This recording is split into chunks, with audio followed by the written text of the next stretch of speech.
everybody. Hi, I'm here doing a later than usual stream. Just gonna watch some more of the Chris Chan documentary. If you want to, please like the stream. I'd really appreciate it. We're just trying to get a little further on this, you know. And I wanted to stream because I'm not gonna do a stream all day tomorrow, so wanted to get a second one in. So like the stream, and if you want to help with the ghoul, you know where it is.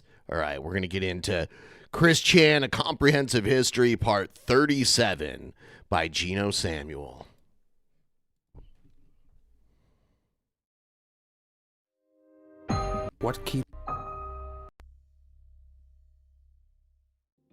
On January 5th, 2012, Barbara and Christian Chandler appeared in court to face a hearing for their criminal and civil trials to account for their actions against the new owner of the game place, Michael Snyder, on October 28, 2011. Their case was granted a continuance by the judge until April 16th. Crazy. On January 11th, Chris made his Facebook account public and made a post about communicating with his real-life friends. At the time, he was connected with 5 people, which included his longtime real-life gal pal, Anna McLaren, and the troll, Kim Wilson.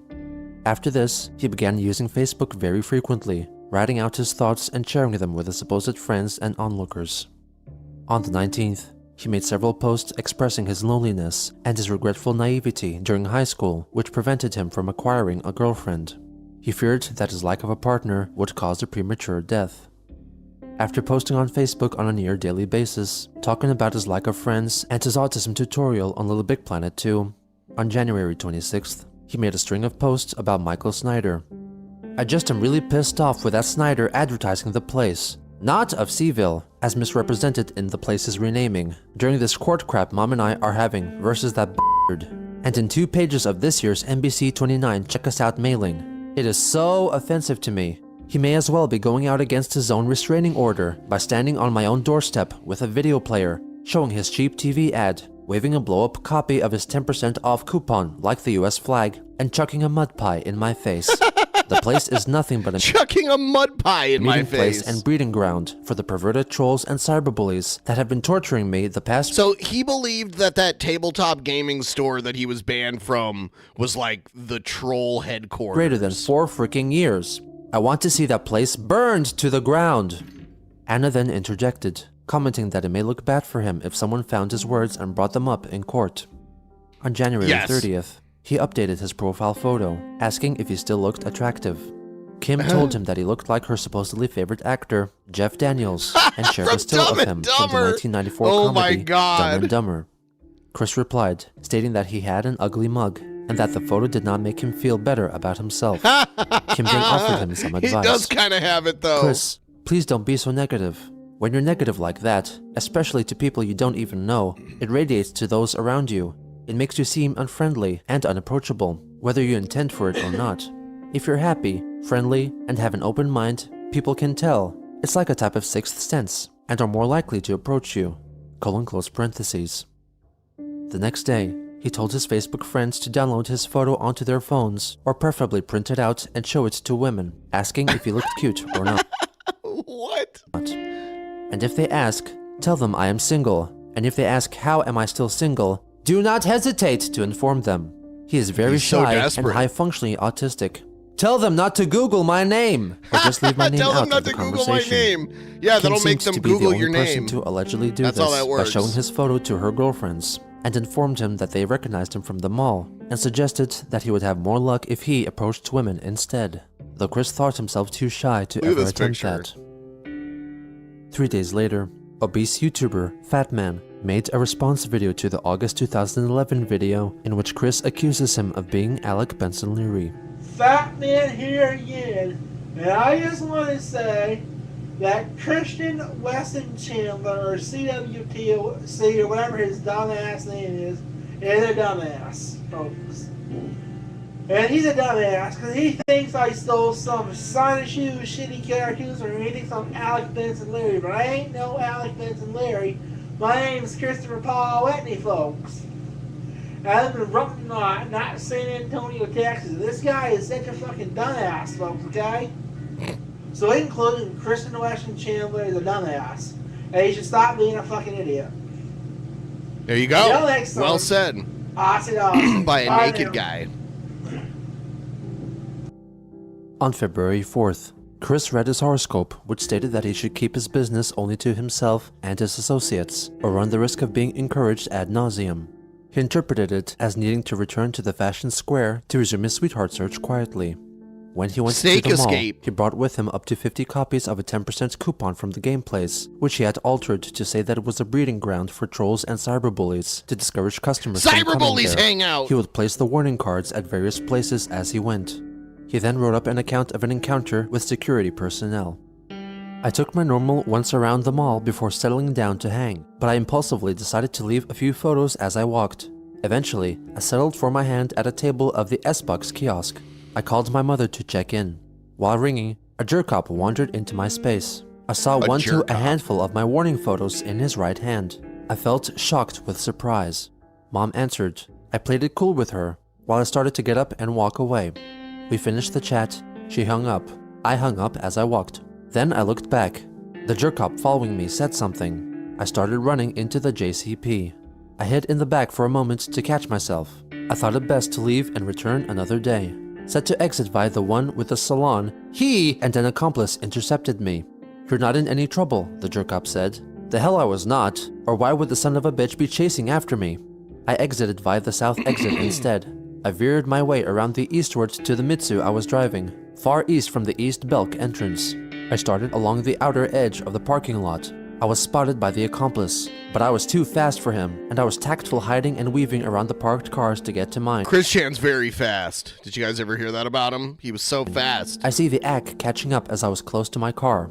Those dumbasses probably thought to search for my escort, not a Mitsubishi.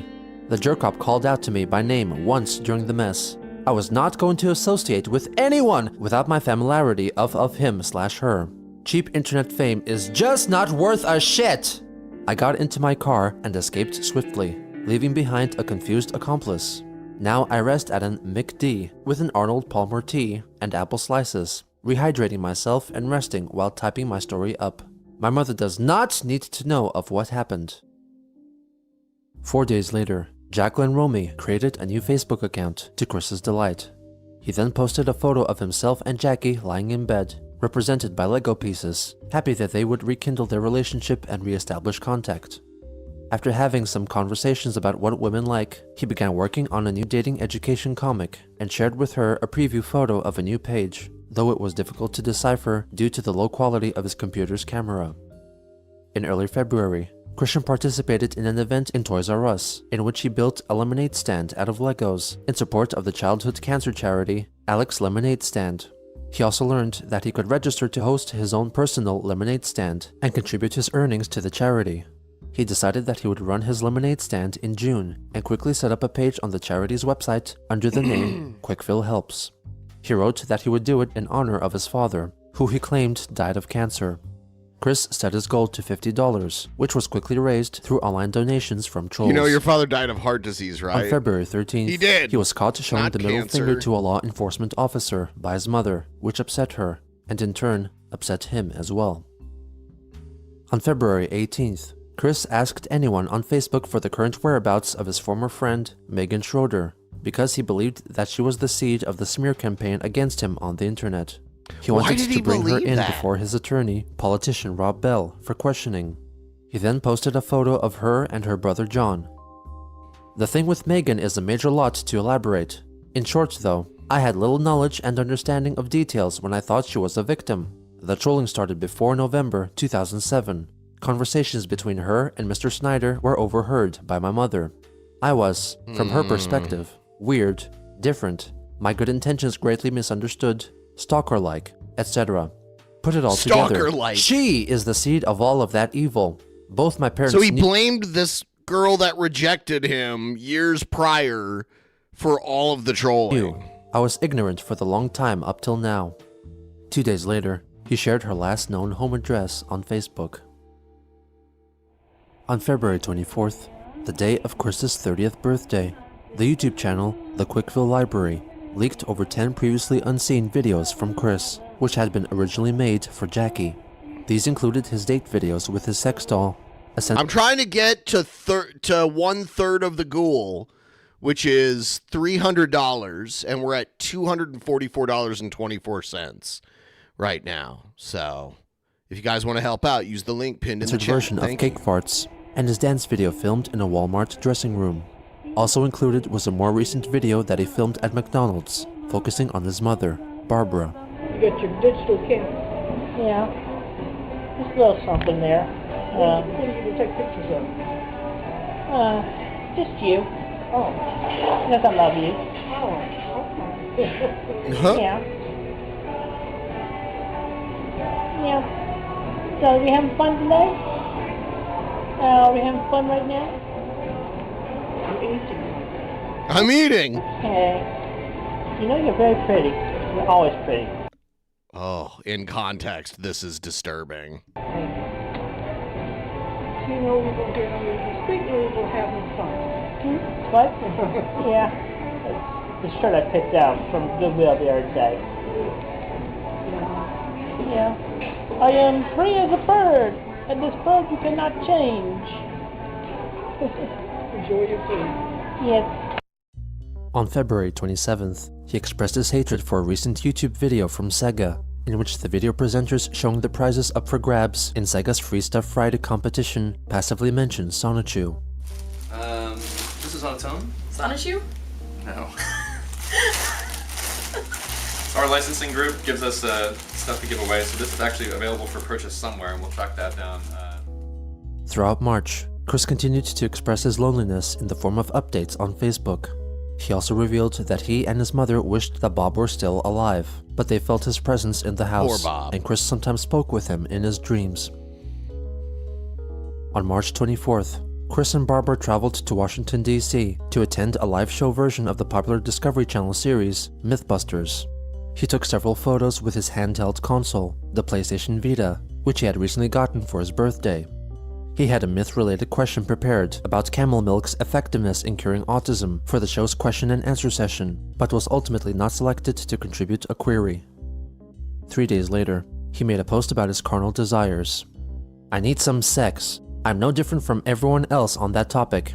I get horny. I think about it often. I'm dreaming of inserting my rod A into female slot V, followed by some lost genetics.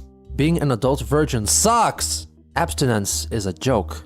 I'm lonely. I'm tired of being ignored and overlooked in public by women. I need some sex. 4 days later, he elaborated about his concerns concerning his impending court date. My court date is coming up, and there is a risk of me either having the charges from Snyder dropped or me landing in jail, and if my destiny is jail, I will starve myself. I do not want to die a virgin either. I need help immediately. Please send her my way in person. Time for polite conversation and getting to know optional. Anna replied with a joke about him losing his virginity in prison. Chris didn't seem to notice. These recent desperate proclamations of wanting to lose his virginity encouraged an unknown person whom he trusted to arrange to have Chris's virginity taken by a prostitute. Oh, God. They offered him with some phone numbers of a few viable candidates they had found on the website Backpage.com. Evidently, it seemed like he got his wish fulfilled, as on April 4th, Christian simply wrote on Facebook, I am not a virgin anymore, and declined to elaborate further. On that same day, he wrote a detailed account of his experience to the person who gave him the list of prostitutes to choose from. I arrive at the predetermined destination of the intersection of 29 and 250. Therein lies over 4 hotels, including the nearby English Inn. I stay assumed with the Days Inn. I try again with Riley, and I shot for Christy. Riley did not answer at all. Kristen stated, I'm very busy now. So, in my cell contacts, out of the ones you have provided for me from the back page, I call up the one I had assumed as a long shot because of the enclosed image of a company logo on her page, the one called Mia Hamm. Hamm is not her real last name, and IMHO, it does not do her justice. She deserves a better name than that. She answers. I introduced myself, told her I found her on the back page. She sounded mature in her voice, down to earth. I arrive at her door and knocked 3 times. It's about 4:30 p.m. She opens and invites me in. Unexpectedly, but not surprising, I was also greeted with the smell of aged smoke. She had done the weed. She had done the weed. I complained a little, and I sniffed up a small handful of hand sanitizer. It quelled it down for me. Mia was very nice, likable, and down to earth. And she was 24. I forgot to mention, she greeted me in a black lace negligee. She had an average figure. Her breasts were a C. She had a lip ring bauble, tongue ring bauble, and ring baubles in each of her fine nipples. We casually stripped for each other. We communicated good throughout. She was fixed, but she insisted I be protected as well. She offers me a She was fixed. Like she's a fucking dog or something. green, apple-flavored condom. I lie on the bed naked. She was naked. She had the condom in the edge of her lips. She mouths it onto my most erect penis, and she gives me a very good BJ. Her tongue bobble was a very delightful and stimulating bonus onto my hard one. As she blows me, I place my hands on her shoulders. After she was done, she laid beside me. Her pussy was wet. We handled each other. Her vaginal opening felt really good, and I found her clit, yet she was very clear about me keeping my fingers outside. I respected her request. Then we roll into each other. We make out, no tongues, with peckings and open mouth. We touched each other. Her skin was Wow, this is so erotic. I'm gonna have to end this stream early. I'm getting turned on. very smooth. My 5 o'clock made my chin a bit rough. Her long, black hair was silky, smooth, and shiny. Her blue eyes smiled at me, and so did she. I gave her a sample of my strong-handed massage that my mother enjoyed in the past. Mia really liked that. Then, I think she gets paid to tell you she likes I it. felt and informed her that I was ready to go in. I requested cowgirl, with possible missionary later, but that did not happen. Her pelvic thrusts were amazing. Her pussy was tight, even after pushing 2 daughters out of there years ago, and I supported her thrusts with my hands on her knees, weaving back and forth. I also gave her breasts a good thrusting. I felt her front pelvic bone, which really made the top of the game. Which really made the top of the game. Oh, She came God. and I came, but on my coming, it was only half felt, and the semen that was mostly outside, but a smidge on the outside of the condom confirmed it. Then I washed my dick with a washcloth I brought with me, and dried it off with a towel I also brought. I was really satisfied. Then we conversed the rest of the $150 hour. $150 hour. It was very pleasant. She is a mother of 2. They're staying with her mama. Papa Bear dished Mia. It is very sad. She goes from town to town, and she is getting education for a better future along the way. Her individual escort service is a quick spot of cash for her. God bless her and her family.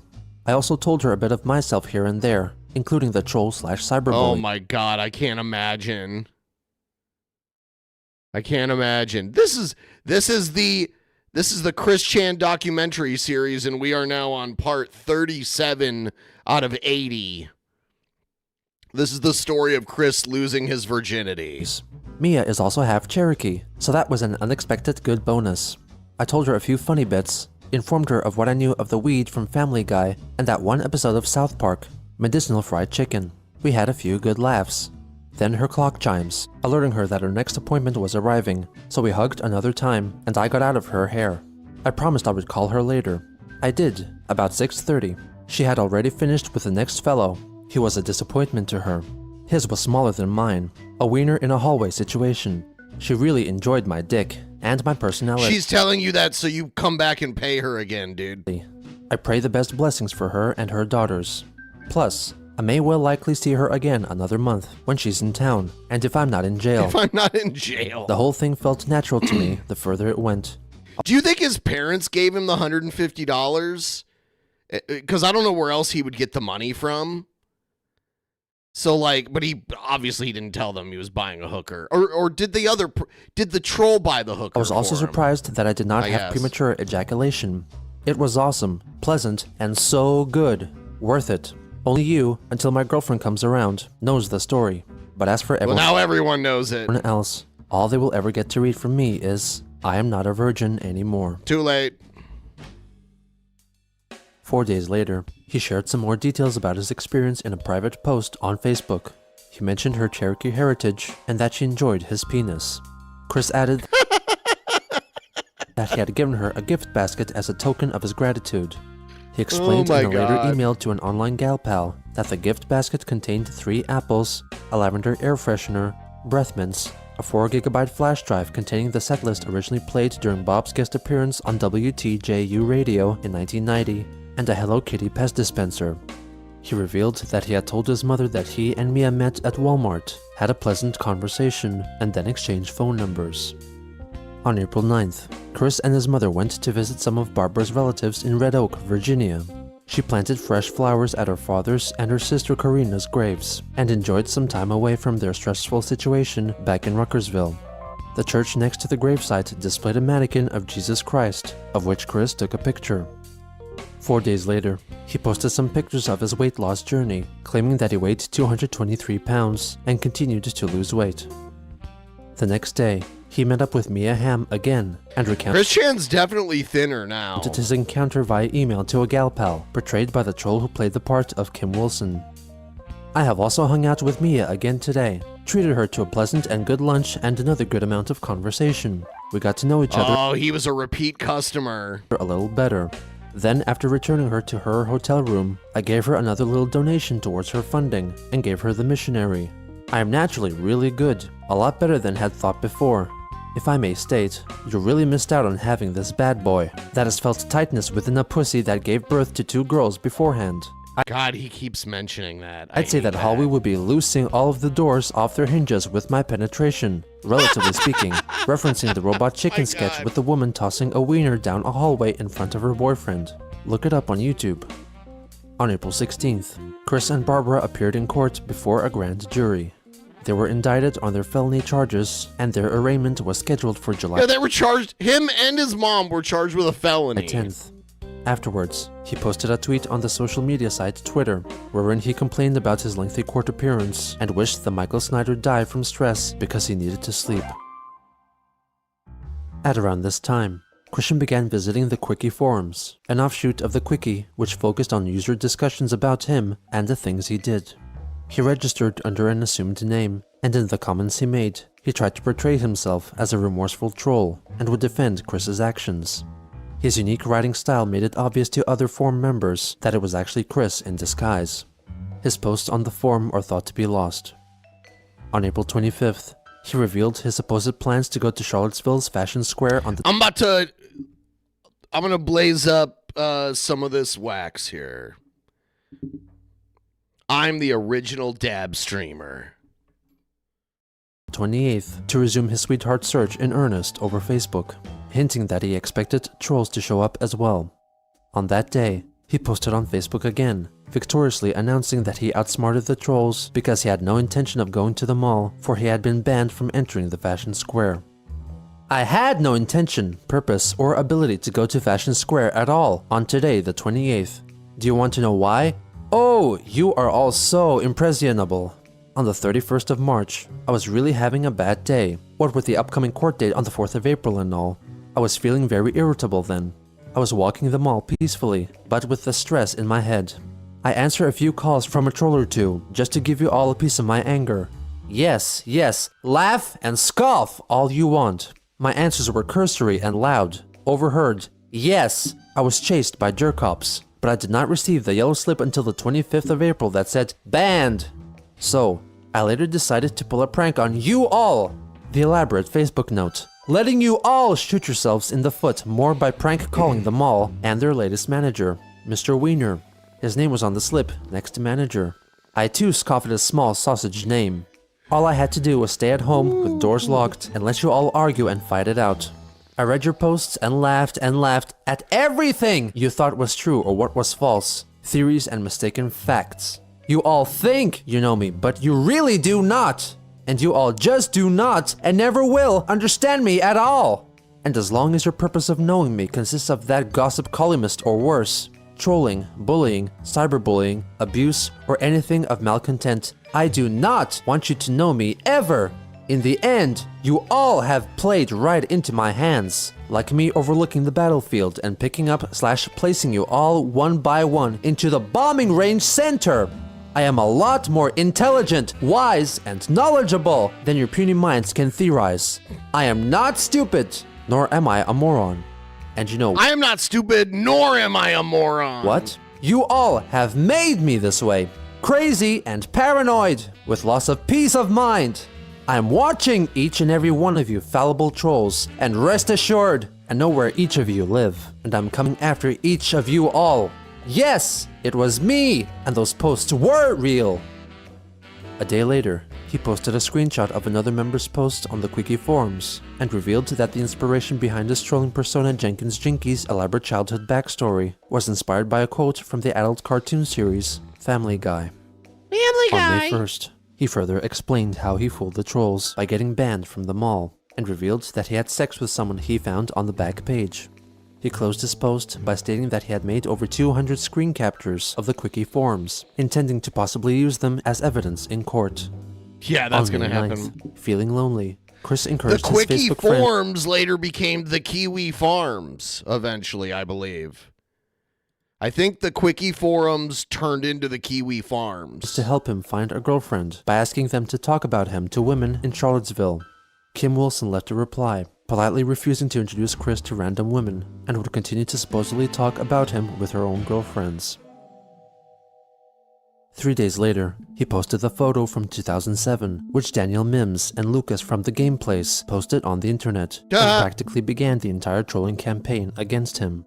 Chris angrily declared that Mims ruined his life, and wanted his life to be ruined in return, by asking that someone kill his girlfriend.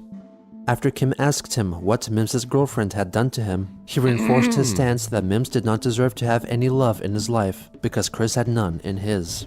He wished the same unto Megan Schroeder, but felt like she was further outside his sphere of influence. After Anna contributed to the conversation, stating that it was a bad idea to publicly post death threats while he was involved in an ongoing trial, Christian wrote that his previous comments were solely meant for trolls who might read them, so they would in turn treat Daniel Mims poorly. However, according to a tweet from the following day, he still wished for Mims' girlfriend to be killed. Oh my god! Please kill his girlfriend! Jesus Christ! I want to make Mims' life the emotional hell he has turned my life into. Somebody please kill his girlfriend. He soon conceded that she didn't have to die, and simply wanted for Mims to become emotionally distraught. Later that day, Christian revealed on Facebook that under Barbara's wishes, they both had driven to Fredericksburg, Virginia, to pick up 2 beagle pups from a puppy farm.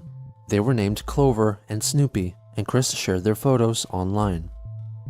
During the second half of May, knowing full well that Chris lurked in the Quickie forums, trolls on the site decided to devise a plan of printing out and placing defamatory posters of Christian throughout Charlottesville on June 2nd, in order to get him banned from every possible establishment and ensure that he is found guilty on all of his criminal charges.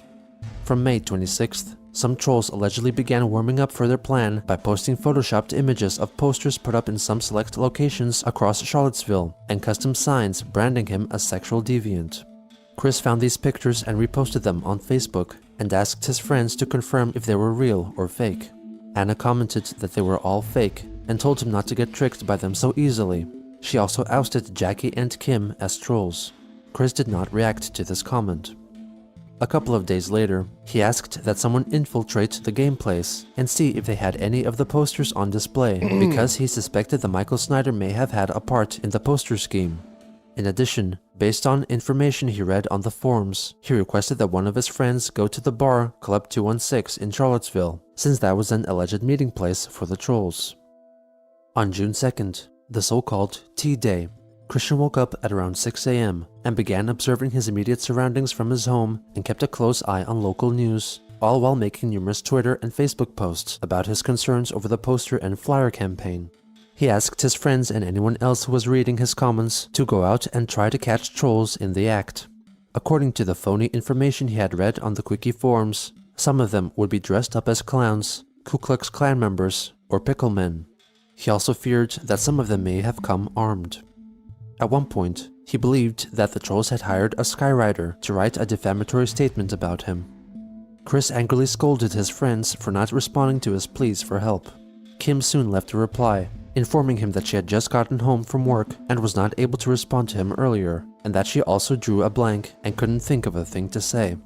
Anna left a more detailed reply. "Here is my reason for not saying anything. I know that it's all fake, and that you've fallen for it once again. Nobody's out there posting signs or protesting or anything, but if I say that, you won't believe me. And you have 11 friends on Facebook, many of whom do not even live in the Charlottesville area and so could not check on things for you. And the rest may not have been on Facebook yet today. and those that have might not be subscribed to you, so they may not have seen your posts.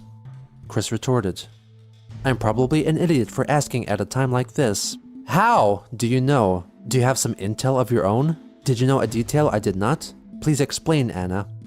Anna wrote back, You're not an idiot. I know because people are still messaging me on Facebook telling me so. People who are still your fans, and because it's extremely obvious to me that the pictures of the posters hung up in places are fake.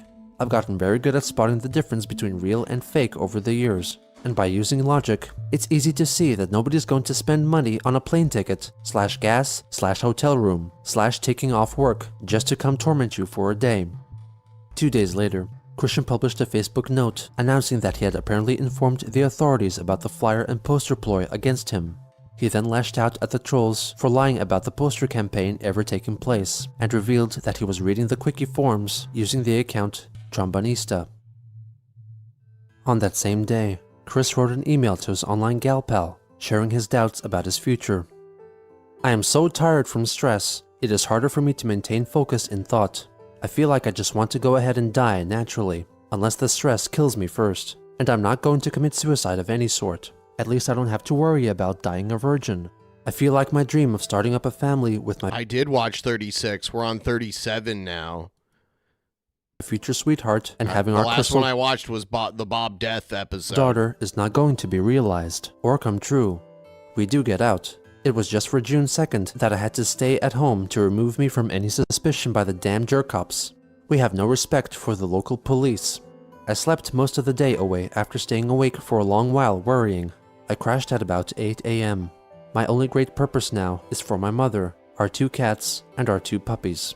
No girlfriend/sweetheart, as freaking promised from multiple dreams for Christian Weston Chandler. Only hatred, fear, discrimination, and a whole wide world of extreme, unjustifiable shit lies in the wake of my once good name. Nobody really, truly understands me. I am sad, confused, lost. I do not understand. Stay safe with peace. Christian W. Chandler. Sent from my iPod.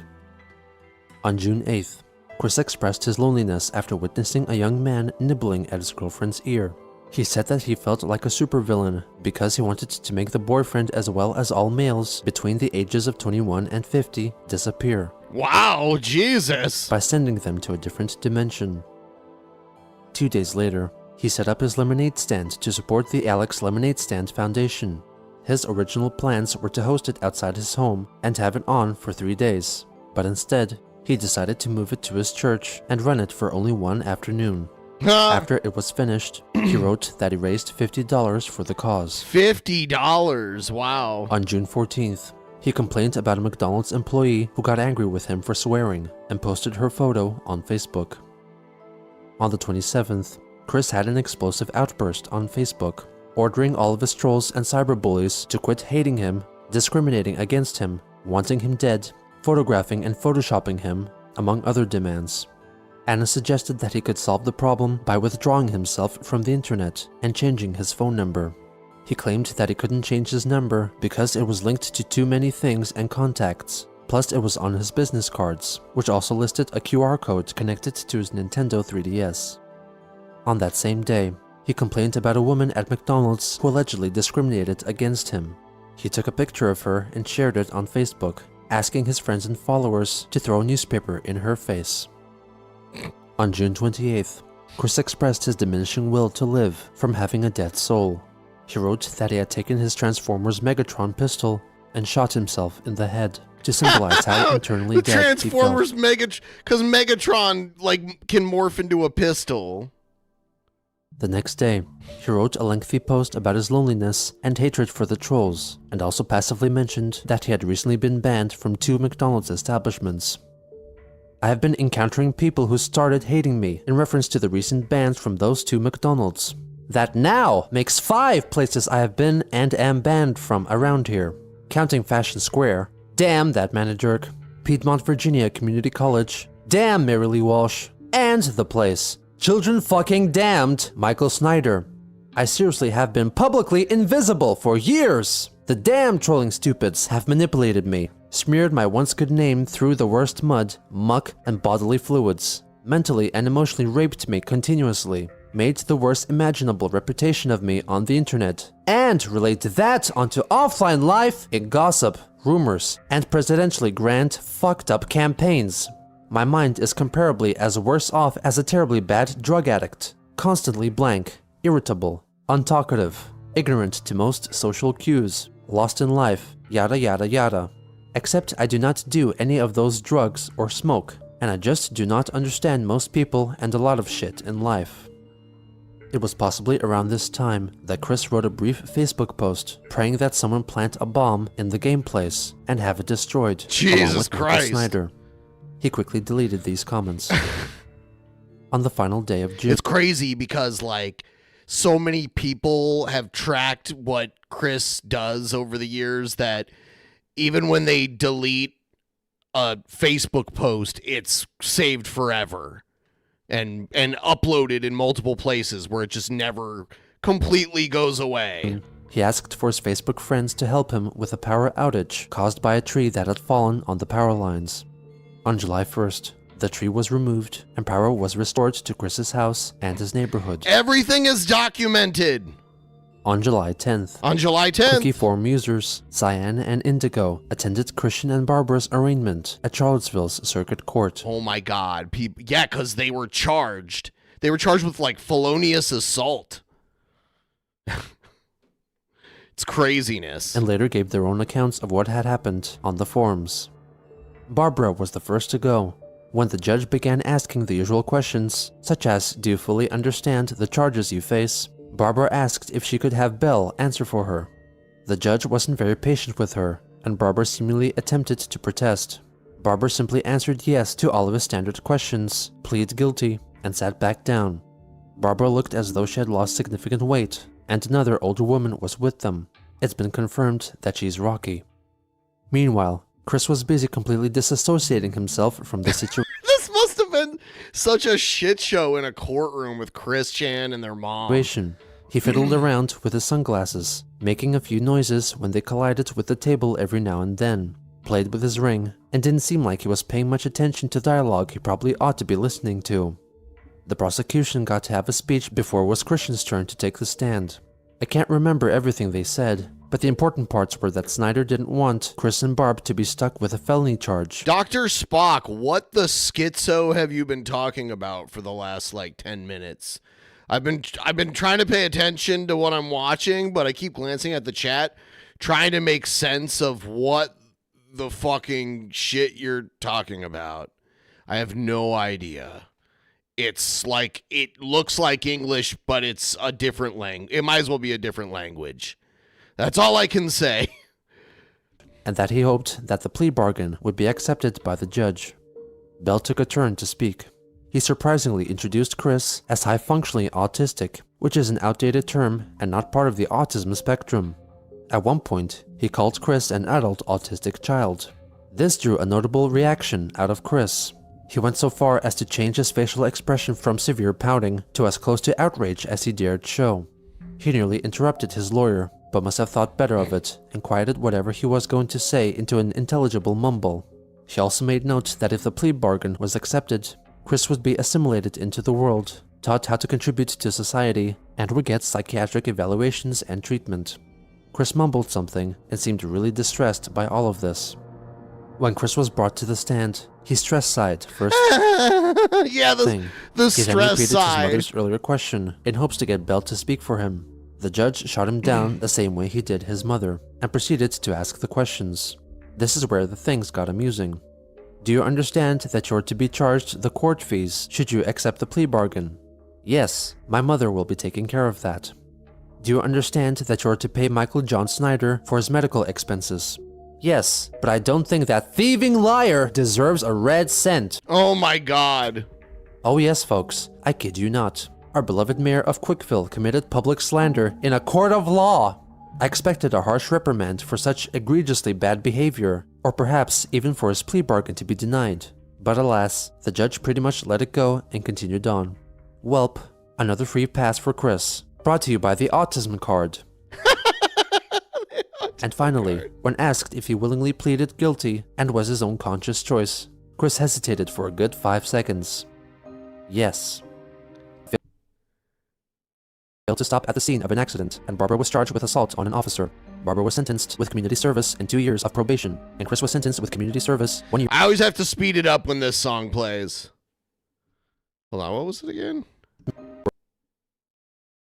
Both found guilty of failed to stop at the scene of an accident, and Barbara was charged with assault on an officer. Barbara was sentenced with community service and 2 years of probation, and Chris was sentenced with community service, 1 year of probation, and must comply with all psychiatric treatment and evaluation. If he fails to do so, he faces jail time. Cyan provided his readers with his depiction of Chris in court. The next day, Chris went to Facebook to write that he knew that Cyan and Indigo were present in the courtroom, and that his lawyer, Rob Bell, confronted them. He then clarified that he did not call Snyder thieving and lying, but rather bribing and lying. As his frequent court appearances subsided, Christian showed no sign of stopping to express his hatred against the owner of the game place, or his burning desire to escape his current real-life situation. For him, the social media site Facebook offered an easy way to voice his innermost thoughts to his friends and foes, and continued to do so, because despite what he had been told, he felt that his constant monologuing and reaching out to others offered him an avenue to some of his most sought-after things: love and validation. Yeah! Alright, now it's time for part 38. We're going right into it. Part 38. Can someone say something else other than Dr. Spock? Because the schizo posting is just like On melting July 12, my brain. 2012, the online newspaper, Houston Press, published an article focusing on punk musician Rex Neighbors III's efforts in raising money for the video game-related charity, Extra Life. During the interview, he briefly mentioned that he had made an album called Trollsta's Paradise, which consisted of cover versions of songs that Christian had covered and lyrically modified on his Christian and the Hedgehog Boys albums. Neighbors revealed that he donated all the proceeds of the album to autism-related charities, since he considered Chris as quote-unquote blackface for autism. On July 20th, Chris wrote a Facebook post concerning his trial 10 days prior. He clarified that he had not yet been assigned any community service, and also reflected on his lawyer Rob Bell's comments about him. When Rob introduced me to the judge as an adult high-functioning child, I did make a silent comment between me and my mother in response. That statement was an oxymoron. It is invalid. I mean, I am an adult. Do not call me a child. The statement should have been high-functioning autistic adult, individual, or person. And anyway, I still feel like I have lost because Snyder is getting paid indirectly from me and my mother through our insurance. He won! That goddamn bribing bastard. I wish him dead from either a heart attack or gunshot murder. On that same day, he let his Facebook friends know that he was keeping himself busy by building 4 different Lego buildings, and decided that he would use pieces from those sets to make a grand house for his future self and his sweetheart, portrayed by the Lego character, Olivia. He confessed that he had been manipulated into destroying his Lego-made city of Quickville by Jackie, hinting that their relationship by this point was over, and he knew that she had been a troll all along. 5 days later, he posted a photo of his Lego self and Olivia next to their completed dream house, adorned by some custom stickers and accompanied by customized pieces representing Sonichu and Rosechu. Later that day, he entered his 2 new beagle pups, Clover and Snoopy, in a Dog Days of Summer photo contest held by the radio station Z95.1. His entry was soon discovered by trolls, who left him pleasant at surface level comments about the dogs. On the final day of July, Chris lamented that the Christian page on Encyclopedia Dramatica was still up. He expressed regret about putting Sonichu on the internet and making all the videos on YouTube, which he was coerced into filming, and that they did not reflect who he truly was. Possibly sometime in early August, Chris created a paid profile on the dating site eHarmony. On August 17th, he shared the existence of his profile on Facebook, asking for the reasons why he had failed to speak with any women so far. On the 27th, he further explained why he was feeling low. I'm okay, just faring well. My mom, dogs, and I all have our good health still. I do not want to sound like a cry in the bucket by repeating myself with how I feel emotionally. I'm still feeling low. I am unable to get out of the house, aside from bringing home food and running errands. I have my responsibilities. I'm never going to run away or deny it. But the multiple stress inputs, past and present, seriously get to me emotionally and mentally.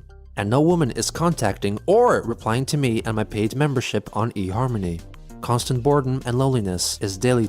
I'm sorry, but Chris should have been institutionalized like 20 years ago. He and his family would have been better off. It's crazy that he's still free. Well, what they should have done was sent him to the special school, But that was the problem. You see, like, Bob didn't want him to go to the special school, so he moved to another town and sent Chris to school there instead. And I think that would have helped. Me, and all I can do is wait with low faith in my future. I wish I could travel back to 1999 and make me and my family stay in Midlothian to change my future for the better. How is this my life? Sigh. Please like the stream if you haven't already, too. And if anyone else wants to help with the ghoul, you know where the link is. It's pinned in the chat right there. On September 5th, Chris notified his friends that he got a message from a woman on eHarmony. Though after checking her profile, he suspected her to be a troll since her interests lined up too closely with his. There you go. Anna McLaren left a comment, agreeing that it was clearly a troll. Kim Wilson interjected, writing that she felt like it was just a normal person. Anna called Kim a troll, who then proceeded to defend her words of encouragement for Christian. Anna and Kim then had a small bout via the comments over being true friends with Christian. In the end, no firm resolve was established between them. 3 days later, he said that he recently felt increasingly more retarded, brought The old gray matter ain't what it used to be. I've been feeling more retarded lately. on by stress in his life. Chris considered including his slowness of thought in his eHarmony profile.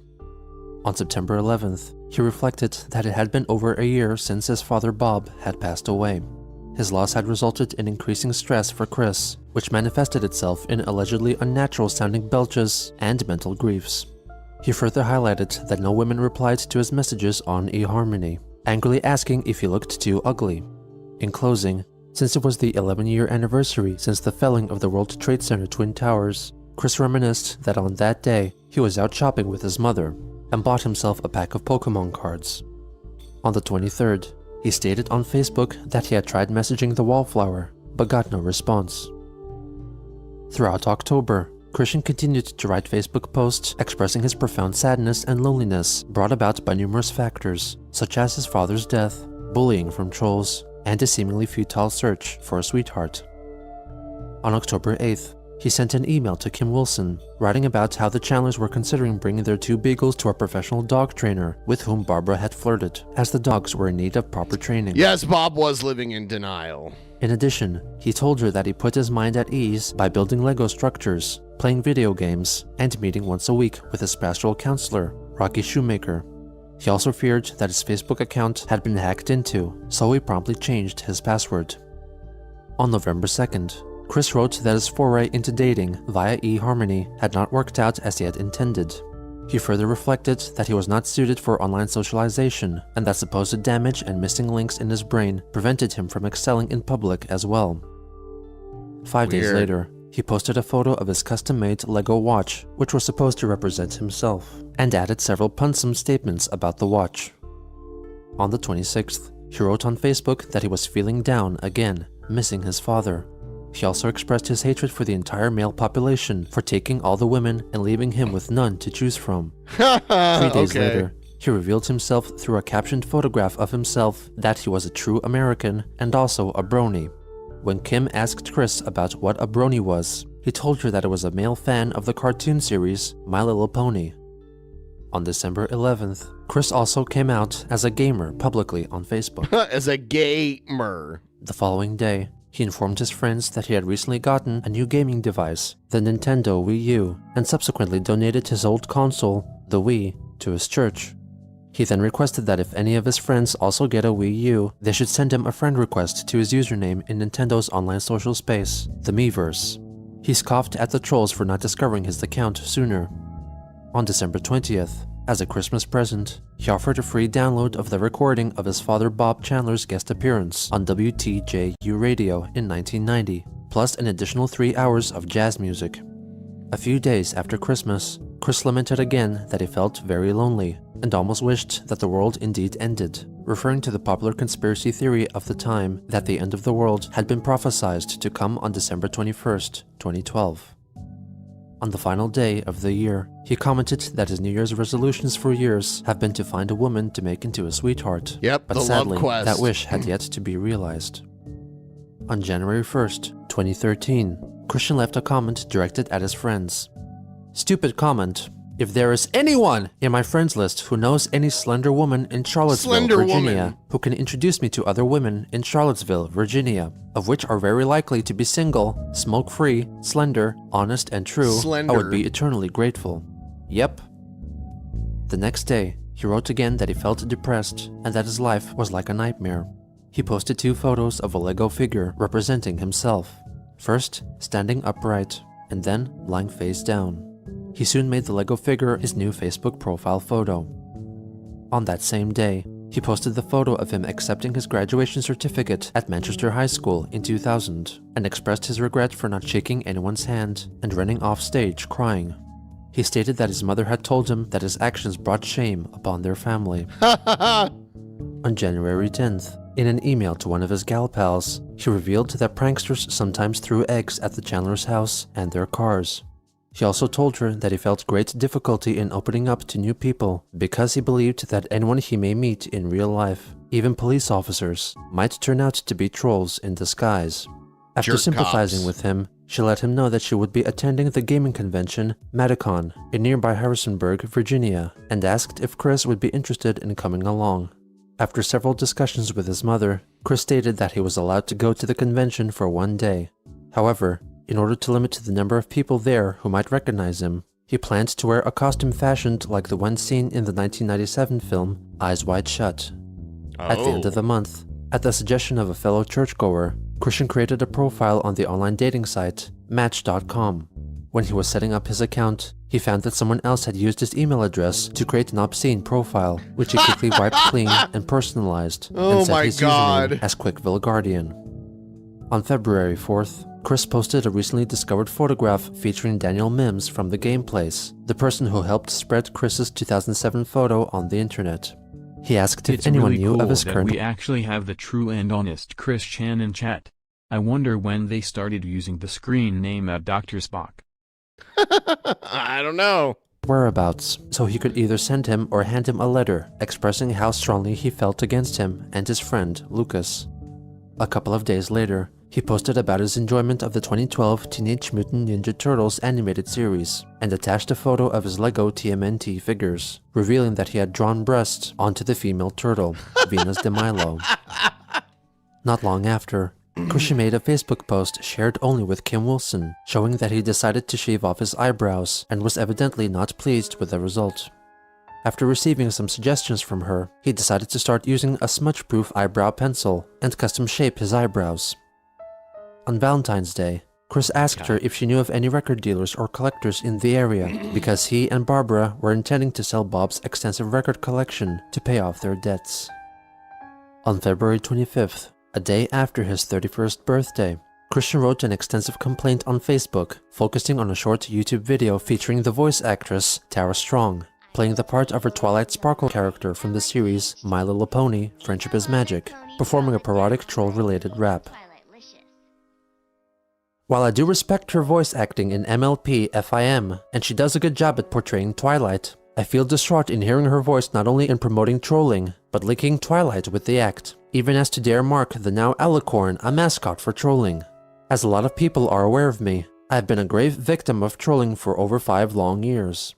I have been emotionally and mentally scarred by the trolls' deceptions, lies, blackmail, slander of my once good name, and so forth.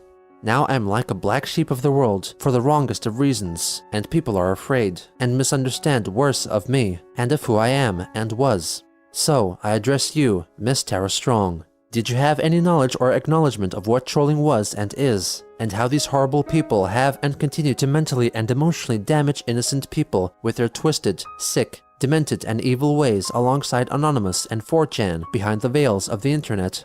How do you stand in the name of protecting innocent people from being emotionally and mentally damaged from such bullying?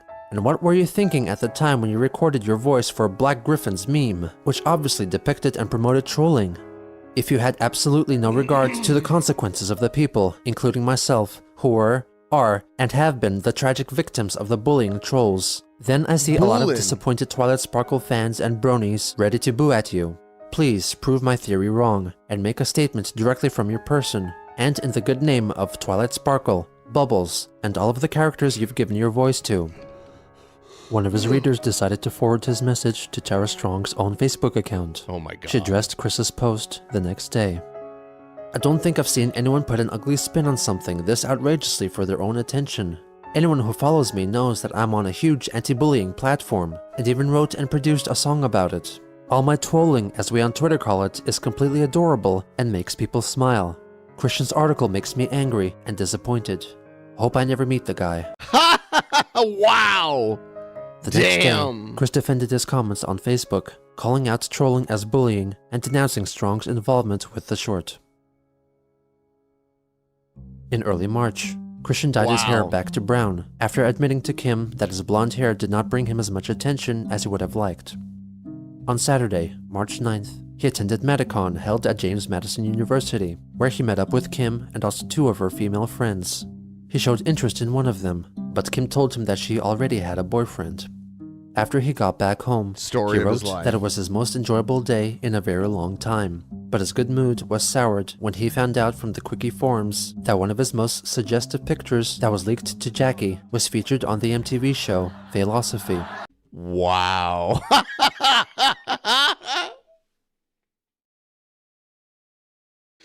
That is too good. He made it onto a TV show. Hold on. But his good mood was soured when he found out from the quickie forums that one of his most suggestive pictures that was leaked to Jackie was featured on the MTV show Philosophy. Jamie, Yes. who do you date? Who do you room with? Who do you call the cops on? Okay, room with bacon guy, cause I love bacon and I can steal his. Definitely put that guy in jail because that's a really ugly couch in the background. Oh, that was the reason. Chris left an angry comment on the show's Facebook page. From the one woman's words, Jamie Lee, I don't know what is worse, that she would not date me, or that she would put me in jail over a freaking couch. My once good name was actually jailed because of the setups! Those anonymous, lolsy, shit-faced trolls! At least I was more clean, sexy, and gung-ho than either of the ugly, grimy freak shows I was compared with. If I did not have a very good day beforehand today, I would seriously be calling my attorney on your damn show's ass. On March 18th, Chris wrote on Facebook that he felt it spooky and creepy that other autistic males he saw looked just like him. 10 days later, he complained at the increased talk about legalizing gay marriage on the news at the time. I mean no personal offense, and I am for lesbians being together and their marriage, but I'm really offended with the damn homosexual He hated gay guys the most males for some altogether. reason. So I am like 50-50 on the current topic in the newspapers, but I am 100% sick, tired, and disgusted of having to read at least the headlines in the Post. Talk about something else already. Anna left a comment. It isn't right for you to be okay with lesbians and not be okay with gays. Chris then defended his stance. Like it is not right for me to prefer women over men for attraction and companionship, or a number of women not liking women over men for their catty attitudes. Kim also contributed to the discourse. Huh, that's weird. You know, the gay women are taking potential girlfriends away from you, and the gay men are keeping other men from taking potential girlfriends from you.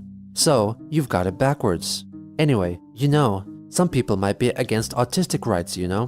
What if people are offended by you and say you shouldn't have a girlfriend?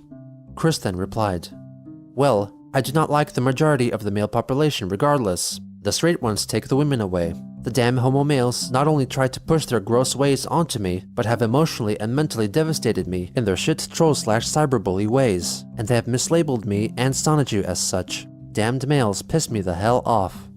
Kim closed the argument with one more comment. Huh? But that doesn't have anything to do with the original post. But yeah, nah, they're not actually trying to push their sexuality on you. They just know that you react to it and took advantage of that. They're almost certainly not gay, and probably many of them aren't even men. You've really got to cut down on the sexism, Chris. Women find it unattractive. On the final day of March, a letter written by Chris concerning his displeasure with his church was leaked on the Quickie forums. He originally had sent it to his counselor, Rocky Shoemaker, who was instructed to print it out and spread it around amongst the parishioners. The exact date at which it was originally written is uncertain. I feel that ever since Reverend Elizabeth Foss left our church, it has greatly gone downhill for me. Ed Winkler banned me from the church for a month. He has banned me from speaking my piece during the sharing of joys and concerns, and from that, I felt unnecessarily silenced. I also feel my meetings with Rocky no longer have much effect on me or my life. My life continues to be a disappointing standstill of sadness, loneliness, and great stress.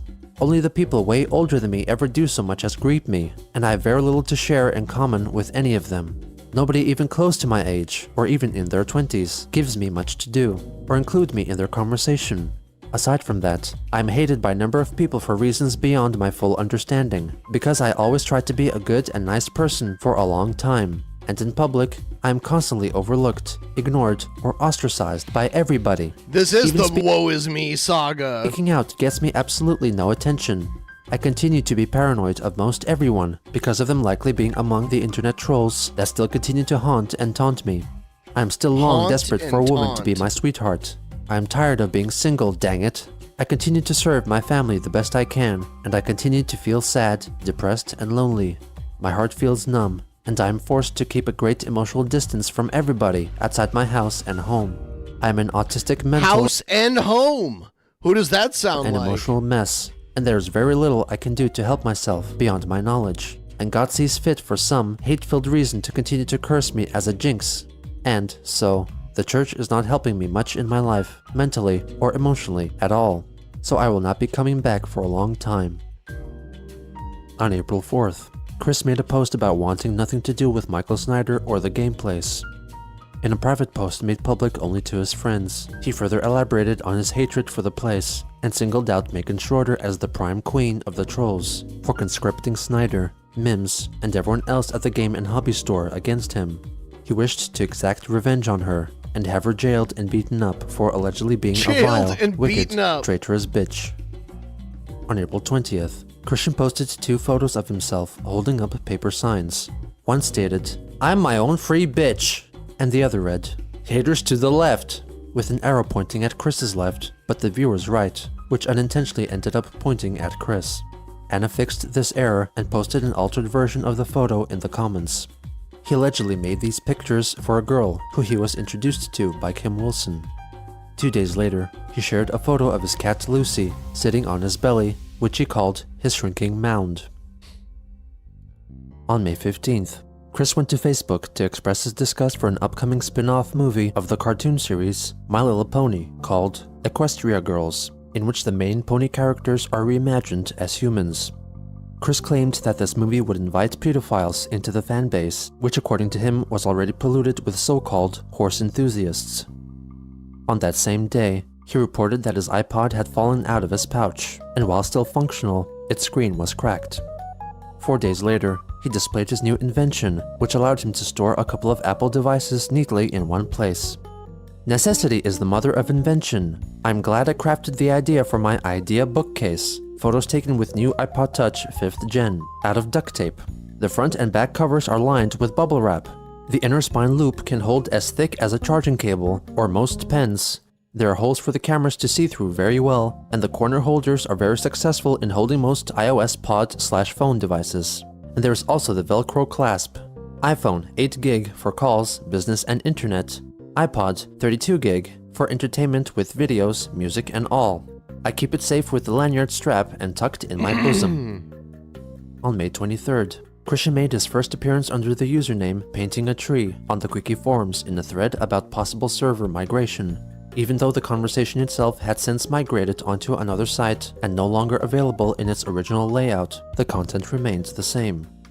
In his short comment, he wished for the Quickie forums user Marvin, who was also the man in the pickle suit during Chris's date with Emily and one of the leading members of the private villa of Corrupted Citizens trolling group, to die, along with the rest of the forums, so he could live out his life in peace. He inferred that he was in fact Chris himself, though other commenters did not publicly acknowledge this fact. 2 days later, in the move to seemingly get the best of the trolls, he posted a link to an image album on the site Imager, consisting of most of his past Facebook posts, many of which were private and shared only with a select few friends. Whether this was truly Chris's act or someone who hacked into his Facebook is uncertain. On May 30th, Christian complained on Facebook about his mother being displeased with him playing video games like Resident Evil in front of her. My mother has been really getting on my nerves. I really need my girlfriend so that I can get away from here now and then. And I cannot even go downtown now because it wastes so much gas and gas is so costly. And make guys on my mother's concern for gas costs, that is one reason why I have been on my sabbatical from my church. I have had more freedom when my father was alive, and I end up losing it when he passed away, because now I got to serve my mother and protect her and everything. And I can blame that son of a bitch, Michael Snyder, for taking and wasting the money that my mom and I had soon gotten from my father's passing, because he had to go send us to court for all the goddamn shit of his. Michael Snyder is a bastard to me and my mother. For taking us to court, he essentially stole a lot of money from us indirectly. In early June, Christian began playing the PS Vita game, Tor's Friend Network, which was connected to his Facebook account, and frequently automatically posted updates about his activities on his profile. On June 22nd, after finding out that he and his mother were not invited to his half-brother Cole Smithy's wedding 3 months prior, Christian recorded a video targeted at the musician who performed at the wedding, John Kyle, who was also Cole's stepbrother. Hello, John Kyle. This is Christian Weston Chandler, Joseph Cole Smithy's half-brother. We share the same mother, Barbara Ann Weston Chandler. I understand that you have performed recently at his wedding a few months ago. I have just learned this. Yeah, so he finally got married. Whoop-de-doo for him. Oh, and thank him for the invitation that we never received. We would have RSVP'd sooner and actually come to the wedding had he actually invited me and our mother. Anyway, I am sending you this video response because I wish to inquire about his current address so that my mother and I can at least be able to write to him personally, because she does miss him very much. I've tried time and again to get him to contact him and get in touch with him, and my mother talked to him. Sounds like he doesn't want to be contacted. Never responds. He should love his mother. She misses him. Nearly 72 years old. She does not need to be treated like a piece of dirt. She is a lot better than that. Regardless of what anybody has lied to Cole about. Everything he heard from anybody outside the house, even Jerry, his father-in-law, or Jack, I think was the name of his real father. They all lie to him about about the kind of person Barbara Ann is and was. So at least have the common decency to reply to us, brother. It's been like what, over a decade since the final ever family reunion in Red Oak. Everybody hates us there now since Karina died. Anyway, if you know his address, John, please relay it to me, and you may share. Imagine this reaching with out Cole to the guy as who well played next time music you at the talk to him. wedding to get his brother's information. Thank you, and have a good day. At a later date, John Kyle was made aware of this video and left a comment. He stated that he was sickened by Chris equally as much as the community surrounding him, and that Cole had never even mentioned Christian to him. 2 days later, Mary McLaren. Hold on, what does that say? He stated that he was sickened by Chris equally as much as the community surrounding him, and that Cole. I didn't know about it until a year ago when someone sent me a link to this video with the strange message, "Welcome to the world of Chris Chan." I said to myself, what the fuck does that mean? Click the link and watch completely bewildered. Who is this very odd person addressing me? As I watched the video, I couldn't help being both amused and sad because something was obviously wrong with this guy. As it dawned on me exactly who he was, how sick he is, and what is going on here, I became disgusted that his equally as sick community gets off on goading and bullying him. Yeah, whatever. Cole had never even mentioned Christian to him. It's crazy. 2 days later, Mary McLaren, Anna's mother, metaphorically sent Chris good energy via Facebook and asked him to enjoy each day by finding joy in the small simple things that give him pleasure. He left a comment on her post. "Whoopee! That'll bring pretty, single, well-organized women around to make the first move on me." (0). On July 7th, He shared via Twitter and Facebook that he liked the movie My Little Pony Equestria Girls on YouTube, despite his initial staunch criticism. A month later, Chris went to Facebook to praise the high school Lego set and said it should win an award for Best Toy. On August 6th, Chris posted a photo of the newspaper onto which one of his dogs had recently urinated. He felt that the resulting puddle bore the image of a girl. The next day, one of Chris's Facebook friends, William Elliott Waterman, made a lengthy post on the social media platform addressing the trolls. After finding out that his comments on Chris's posts were also being archived onto the Quickie forums, he lashed out at the trolls, expressing that he felt that they were no better than Chris, and despite having a job, neither was he. He angrily pleaded for them to stop bullying him and treat him like a human being.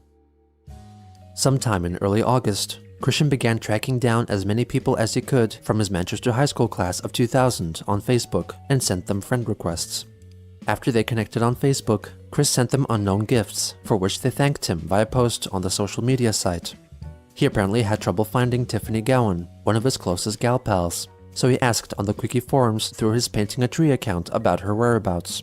He failed to gather any useful information. From August 15th, he started uploading seemingly random pictures on Twitter and Facebook. On the 17th, he revealed in a graphic that each of those images was linked to one another in some way, and asked if his readers could solve the riddle and determine the missing picture in the sequence. After getting annoyed by the lack of people trying to contribute an answer, Christian went to the Quickie forums under his Painting a Tree alias, irritated by the troll's silence regarding his riddle. He explained how a couple of the other images related to each other, and encouraged them to try solve it. He deleted the riddle 2 days later, and returned to the forums to give one more clue for the riddle, which involved a photo in which Chris wore a hat, with branding promoting the Pittsburgh Pirates baseball team. He expressed his infuriation at the troll's stupidity, and questioned why he still followed them. On August 20th, possibly with the help of another party, Chris started a page on Facebook called Braziers for Males. His aim was to encourage and normalize the concept of men wearing bras, Oh my God. giving multiple use cases, such as to prevent chafing, offer support and relief, flatten the wearer's chest if they develop enlarged breast tissue, or even to express their sexual identity. The profile photo of the page was one that was snapped by a troll, and originally depicted Chris out in public Want wearing a sports woman. bra, onto which "Want Woman" was written. Want woman. However, the iteration on Facebook was altered to remove the text on his bra. On the 23rd, he uploaded a photo album onto the page, showing a collection of male breasts. He later on updated another album, wherein he edited all of the photos with what was likely Microsoft Paint to make it seem like the men were all wearing bras. Also on the 23rd, Christian shared a post on the Breast Cancer Awareness Facebook page, and revealed that his mother, Barbara, was a breast cancer survivor. He soon after uploaded a photo of his mother with her dog, Snoopy. The following day, Christian started a discussion on the Quickie forums titled, "Christian Weston Chandler is straight! You goddamn pinheads! I have already told you. Chris has told you. The riddle's answer was the fucking Pittsburgh Pirates! Christian is not a goddamn homo! Christian is straight! He gets hard over women. He vomits He gets at males. hard over women. Get it through your goddamn demented thick skulls, you goddamn gets hard over pinheads! women. I should know very well, because I am Christian Weston Chandler of No! Ruckersville, Virginia, himself. You goddamn males make me vomit, sick and shit. On September 1st, Christian shared his custom-made online flyer for a supposed reunion of his high school class, due to take place in 2015, and asked if anyone could help him track down his gal pals, Tiffany Gowan and Miranda Mitchell. The next day, he reported that he got into an altercation with a so-called female manager at Walmart. He shared her name and email address, and requested his followers to let her personally know that no one should bother autistic people who are currently depressed, in a foul mood, and hate the Xbox line of game consoles. His friend William Waterman tried to reason with him, and advised him against sharing people's email addresses on a public forum like Facebook. Chris in return reinforced the story that the event happened because he was in a bad mood, and that the female security officer spoke harshly to him. He confessed that his actions were immature, dumb, and irrational, but he had mental problems. He further elaborated that he was in his present condition because of the actions of past managers and Megan Schroeder, and demanded that she return his Sailor Moon DVDs that she allegedly had conned from him. He closed his rant by calling his attorney, Rob Bell, a major wuss, and complained about the thousands of dollars that he and his mother had to pay him. Not long after, He reposted his original Facebook post on the Quickie forums under his Painting a Tree alias, once again seemingly pretending that he was not Chris at all. He encouraged the trolls to harass the security officer. A day later, he wrote what he called Quick's Hallmark Negative Life Events, which was a chronological list of events and people in his life that negatively affected him. These included his childhood babysitter, Roach, the elementary school principal who attempted to molest him, his high school graduation, Michael Snyder, Megan, and the online trolls. 2 days later, Chris had his final court date in relation to his crimes against Snyder nearly 2 years prior. All his felonies were reduced to misdemeanors. He received a 2-month suspended jail sentence, was requested to be on good behavior and stay away from the game place. On September 6th, Chris angrily took to Facebook to declare that he had been banned from his nearest Walmart because of his actions on the 2nd. When asked by his friends as to the reasons why, Chris wrote that they banned him for drawing on in permanent marker an H and E in front of an Xbox display in the store, making the sign read Hexbox. Despite his followers trying to reason with him and tell him why it was a justifiable punishment for defacing the sign, he still could not come to terms with it. The next day, he announced another encounter with law enforcement. God is giving me the middle finger yet again. I backed up and scratched a car in El Agave lot, and she's a damn smoker. Now the damn jerk-up is giving me a hard time because I am screaming up at freaking Emmanuel God. I want God to just kill me now if he is going to keep giving me middle fingers and a damned difficult life. After this event, Christian decided that police were not allowed to be in Quickville, Virginia, and that law within the town could be upheld solely by the psychic Pokemon team led by Magichan. Okay, good idea. On September 10th, he shared his Braziers for Males page on his personal profile. Later that day, he wrote a post dismayed about a decreasing friends count on Facebook and pleaded for his friends to not leave him. He regarded all members of his high school class part of his family and desperately wished for all of them to come together for the reunion. On September 11th, he posted a photo on the aforementioned Braziers for Males page, which showed that he became offended by witnessing the DVD cover for the film Magic Mike and had drawn on bras on all the shirtless actors on the cover. He soon after uploaded a photo gallery of men wearing bras. Also on that day, a troll who went by the name Martin Wilson posted a video on the page, allegedly thankful for Chris bringing awareness to the subject and speaking in a manner not unlike Christian. So this is what I wore before he told me to go to Walmart. I used to go with a white tee, and you see the duct tape, the tape in the background? Yeah, I used to, cover my nippy slips, nippy slips. So yeah, Nippy this is slips. just thank you to Christian Weston Chandler, the founder of this page, and anybody else involved in this movement. I feel like this will go really far, and maybe we need to take this to President Obama and Michelle Obama. They seem like sensible folks who will help us realize our goal. So thank you, group. I feel very welcome. On the 17th, Chris discovered a DVD of the cartoon series Sonic Underground, which he spotted on the grass in his front yard. He supposed it was a gift for him from either a fan or a troll, and had been lying on the ground for quite some time, since the front cover had gotten warped and wrinkled from being out in the rain. He then went to Facebook to demonstrate how to and how not to bring him presents with the help of some demonstrationary imagery. On September 24th, he showed off 3 Lego characters meant to represent Megan Schroeder, Mary Lee Walsh, and Michael Snyder, all upside down and contained inside another transparent Lego piece. He confessed that when he felt especially angry, he would shake the vial, treating the figures like voodoo dolls, taking out his anger on the people he believed had wronged him. He further explained that during his friendship with Megan, she often requested that he buy items from eBay for her, and apparently did not reimburse him with cash, but instead merchandise from her own collection, such as anime, manga, DVDs, figurines, and a mixed bag of Legos. On October 3rd, Chris received an email from one Rebecca Bentley, a troll who posed as one of his Manchester High School classmates. She expressed her disapproval of his constant negative comments against Megan, highlighting that their interactions happened a long time ago, and that possibly she could have changed as a person since then. She wanted him to admit that he played a part in the downfall of their friendship, and that he could channel all the hateful energy he had against her into something more productive that could make him happy.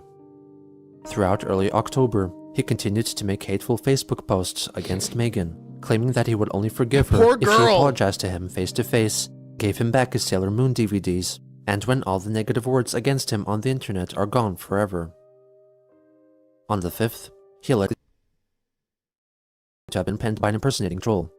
I didn't conspire to destroy your life! You did that enough on your own, with your ridiculous webcomic and your war against ED. As for the touching thing, I don't like being touched by men who aren't in a relationship with me. And all those things you did for me, I thought you did that because we were friends, and I was grateful. Do you know how much of your crap I put up with? The touching, the rants, the being creepy, all that.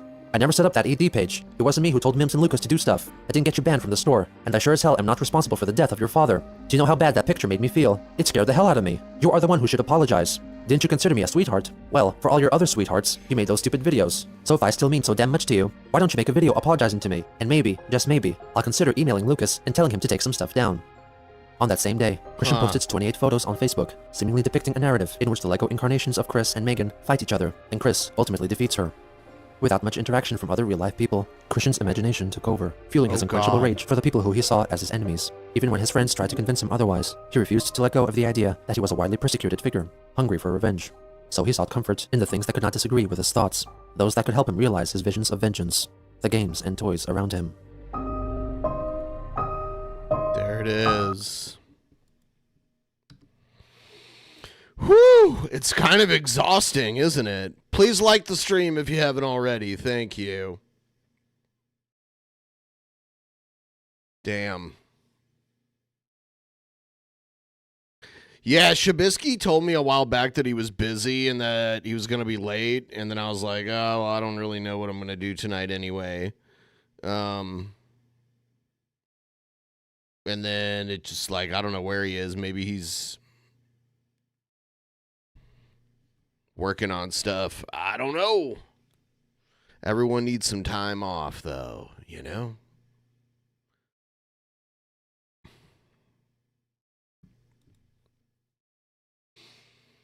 Yeah. Yeah, the Chris Chan shit is fucking brutal.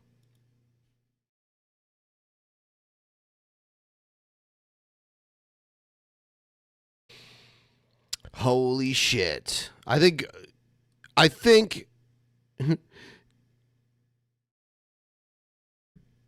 don't know what he's doing.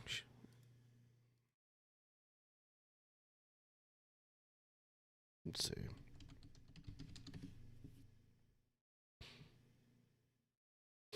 Oh yeah, he is streaming over on his channel. So maybe he is. I don't know. Like I told him I didn't even know what I was doing tonight. So. You know what I'm saying, bro?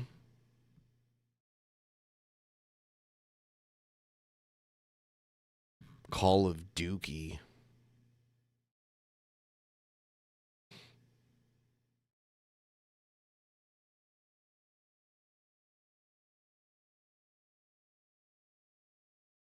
Ugh.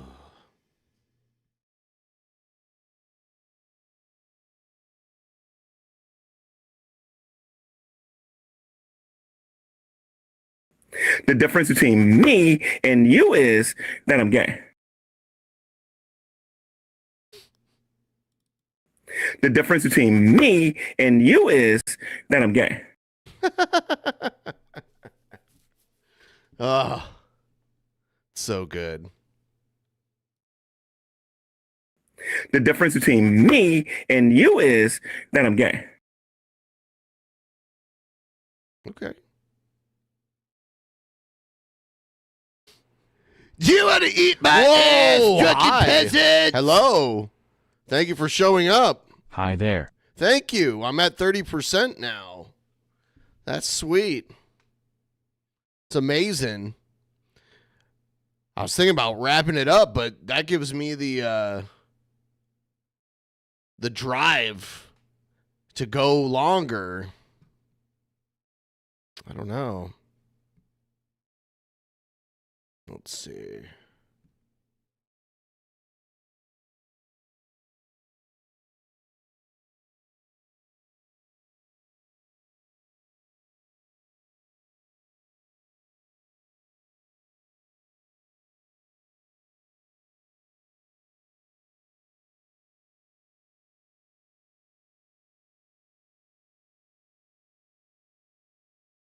So I need $25 Hold on.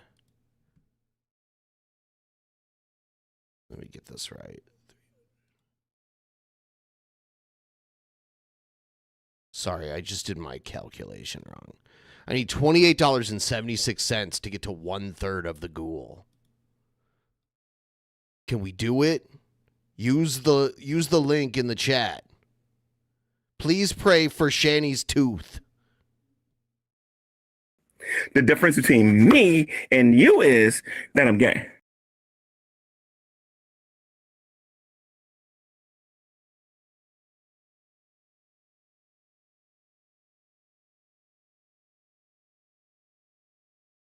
The difference between me and you is that I'm gay. Yeah, I need $145 for a hotel tonight. I'm stepping on the mic like I'm licensed to ill. Talking about who's helping me get a hotel tonight? For real. He acts even though I have a place to sleep. Names, but backstage he's taking we'll get a hotel anyway. No shame, says he's a straight shooter. But we know the truth. He's on his knees in the green room, sucking on the proof, drinking that special sauce like it's vitamin D. Gulp, gulp, swallow. That's his secret recipe. He's out here fronting hard, but we see through the cap. Every time he logs on, another L gets slapped. Now loud mouth, thus he got him in a permanent feud. But everybody sees the tension, they both acting rude. 1 minute screaming insults, next minute eyes lock. Sexual tension so thick, you could cut it with a cock block. G-Man denies it, says I ain't that way. But we all heard the rumors from the Discord buffet. He got on in every debate. Facts hit him like a truck. Tried to say starving kids ain't real, bro. What the fuck? You got cooked so bad, even your fans looked away. Now you're in the comments crying, it's just a joke, okay? Okay, okay, okay, okay, okay, okay,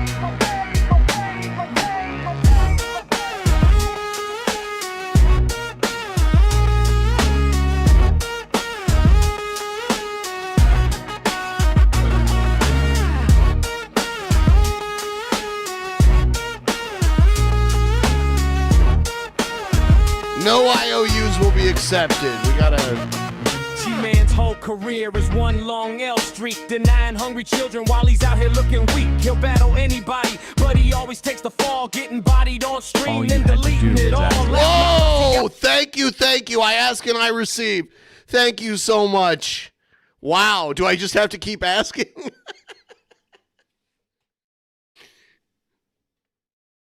Thank you, I appreciate you.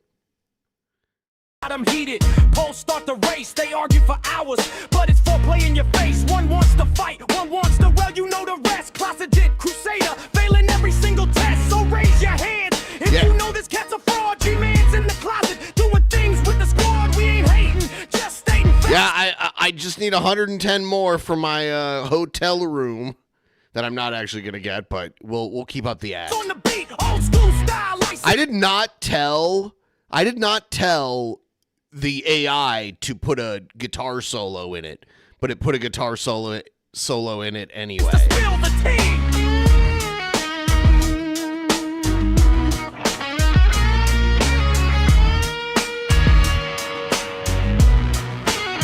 It's a very bluesy guitar solo. I did tell it to put record scratches in, and it did do that.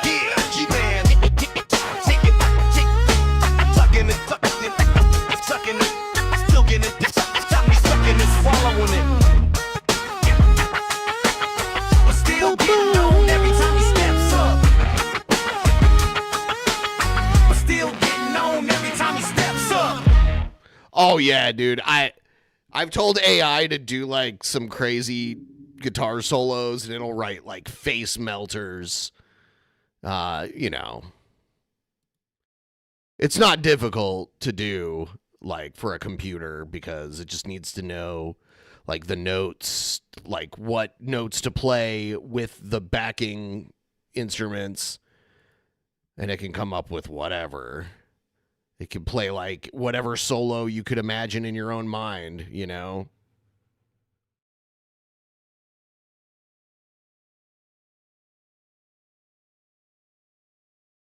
All right. Shit, dude. I guess I'll do more Chris Chan since that's in the thumbnail.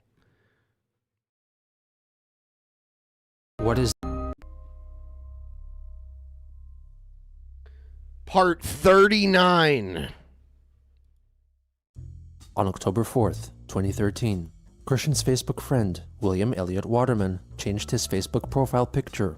Chris then left a comment, accusing him of making fun of him by allegedly trying to look like him. 2 days later, Chris began showing his support for the video game-related charity, Extra Life, by liking a video concerning their partnership with PlayStation. He soon after published his charity page on the Extra Life website, hoping to raise $200 for UVA Children's Hospital so that he could carry out a 25-hour gaming marathon on November 2nd. Those who successfully raised $200 would receive a special branded t-shirt promoting the cause. On October 11th, Chris complained on Facebook that someone pretending to be him was sending out an email to his contacts, which concerned his alleged troubles in the Philippines after being mugged. He clarified that the message was falsified since he was still in Ruckersville, Virginia. 2 days later, he announced that he had already surpassed his $200 goal for the charity. On the 14th, he reported to his Facebook friends that he developed a squeak in his jaw and self-diagnosed himself with TSJ disorder, which he believed was caused by his mother's constant complaints about her troubled finances and her scabies caused by flies. He also started to consider going back online to meet a woman, one who could save him from his situation. He soon after received an email from Rebecca, a troll posing as his high school classmate. She urged him to go to the doctor about his mother's scabies, which could get a lot more serious due to Barbara's age. 2 days later, Christian told her that his doctor confirmed that he had TMJ, and encouraged him to do some jaw exercises and take Tylenol. He seemingly did not mention the scabies situation, and informed Rebecca that his mother had been suffering with the miniature flies for a few years, and had tried a few methods to get rid of them, such as freezing them with ice packs or frozen peas, and manually picking at them. He claimed that the problem was close to being resolved, and that she had gone to doctors before about her situation, leaving them dumbfounded. He also expressed his desire to reestablish contact with his half-brother, Cole Smithy. He addressed his thoughts about returning to online dating by detailing the past failed attempts at meeting women he met over the internet, and then asked her if she was single. I am a Cinderella and Rapunzel, trapped with the moral obligations and stress of caretaking and guarding of my small family, and often being stuck forcibly due to financial problems and paranoia of the terrible people, causing me nightmares at times with school bus trips resulting in driving off the high freeway edges, flying to dive towards a cliff, water, another road, or whatever. I am troubled emotionally and mentally, and I desperately, but still picky, require my destined. God continues to mock me by not letting me have her in my life or not for long or ever. Sweetheart-to-be to see me long after the eventualities. And if I don't find her soon, I may as well be one of those worthless, lack-of-purpose premature death cases. It all really taunts and hurts me. I just do what I am able to help me and my mother get by one day at a time. Rebecca replied, stating her confusion at calling the causers of the scabies flies, when they are really caused by mites. She advised him against his mother picking at the mites or freezing them, since the only reliable way to get rid of them is through an exterminator. Chris then replied, letting her know that his mother had an ointment for the scabies and had an extensive knowledge of her condition. On October 18th, Chris claimed in a Facebook post that a troll had sent him a Back to the Future themed Lego set as a present, which he greatly appreciated. Kim Wilson did not believe his claim, though he still maintained his story. Soon after, he made another post, this time claiming that he got a figurine of the character Eyebrow from the video game series Skylanders as a gift. Kim refused to believe him and demanded answers. 1 week later, Chris filmed a video in McDonald's in which he showed off his Lego-built recreation of Manchester High School, which was constructed using multiple different Lego sets. His pastoral counselor, Rocky Shoemaker, acted as the videographer. Hello, my name is Christian Weston Chandler, Ruckersville, Virginia, and I'm here to present something very fantastical that I have worked over 30 hours on, from October 18th to October 25th, 2013. This lovely high school. Yeah, and I tell you more about this. I was inspired to do this starting from What's last up with August, the weird camera? when the Friends High School came out. And this thing It's was almost the built way with things eight of look these when you're cells. on LSD. The way everything's kind of like wobbly and nothing's like solid. It's a camera thing. A summer riding camp, Olivia's house, one cafe, 2 of Stephanie's dance classes, and then a whole bunch of improvising for my parts. The building of this is dedicated to Manchester High School in Midlothian, Virginia. And which, on that note, I was further inspired for my high school from the My Little Pony Equestria Girls movie. I mean, I tell you, that's a really great movie. Available on Blu-ray, DVD, and digital copy.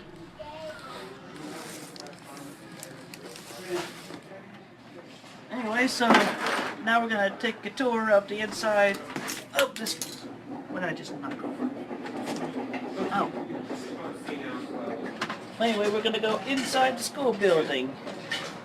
This thing is literally the 3-story height. I gotta move this downward.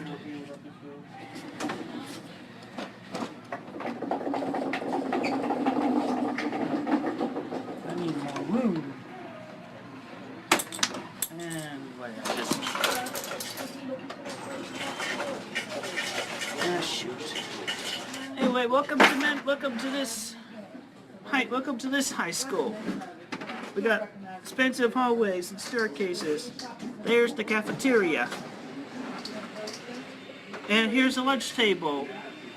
Pretty much which I used to sit with my high school gal pals, Tiffany and Sarah. And I'm always taking my place right there for the moment. Oh, look who we have here. Stonebreaker 10's Zach.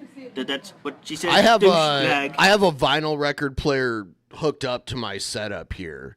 So I have played, like, obviously playing copyrighted music on YouTube, it just doesn't go well, but I've streamed on Kick and played records before and shit. Cause yeah, I can like just summon up a vinyl record and play it.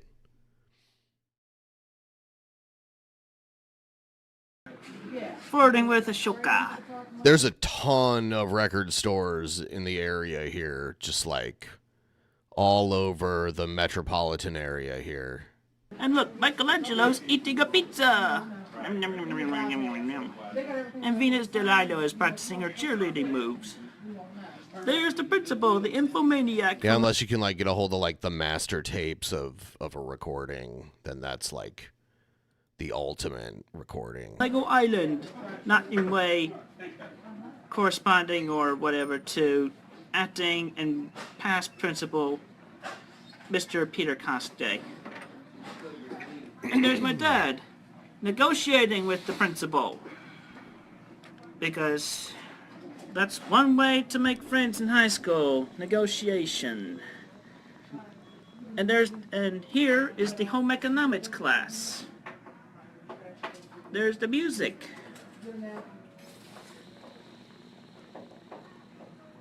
And there's the gym. Complete with a treadmill, bunch of yoga mats, a weight machine, two exercise bikes, basketballs, and boyfriend, girlfriend, gym teachers.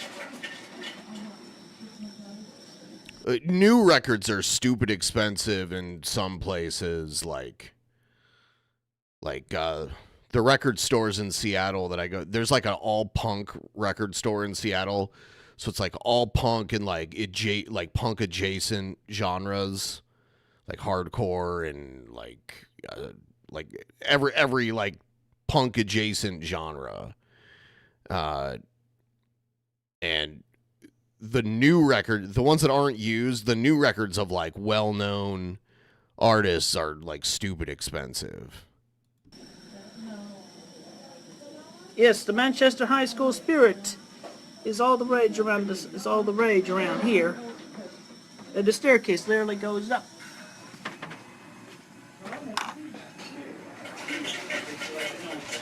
And now we go up to the second floor. Zoom in on the hallway. Yeah, Bumblebee Prime is monitoring the hallways. Right here we got the computer lab. Somebody printed out something, and the teacher's teaching the class. And here's my original minifigure. Nah, the punk record store I'm talking about is in the Belltown neighborhood of Seattle. It's called Singles Going Steady. I didn't even remember the name of it. I had to just look it up right now because I didn't remember the name of it. Singles Going Steady. That's kind of a goofy name, but they have like everything that I like in there. So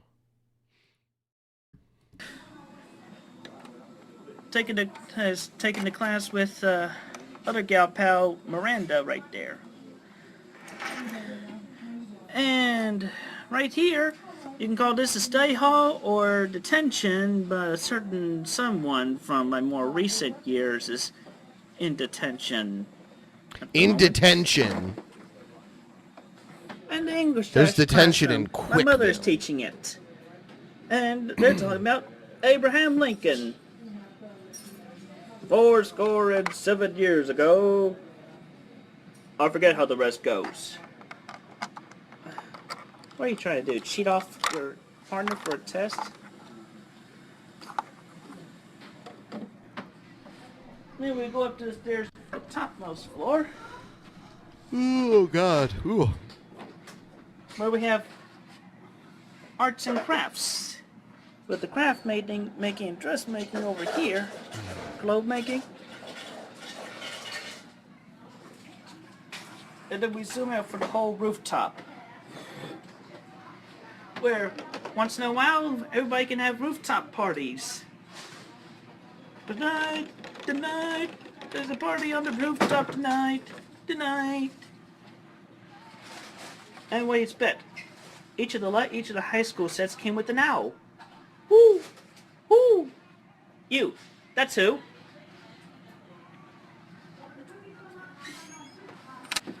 So anyway, yes, I, Christian Weston Chandler, dedicate the construction of this entire school building to my Manchester High School in Midlothian, Virginia, not to be confused with Manchester, England, or any other high school with the same name within the United States of America. Yep. Thank you very much, and have a good day. I will, thank you. On October 30th, Chris was forwarded an email purportedly written by Chris's close high school gal pal, Sarah Bevel, who was in correspondence with one of his observers. It was later revealed that the email was a trollsome fabrication in order to get Chris to stop bothering his classmates. A lot of us were surprised, even shocked to see how much Christian had changed from the way we remembered him in high school. He was just this awkward, slightly odd, shy kid back then. A lot of the special ed kids got picked on, but, for some reason, Christian seemed to get it much worse than the others.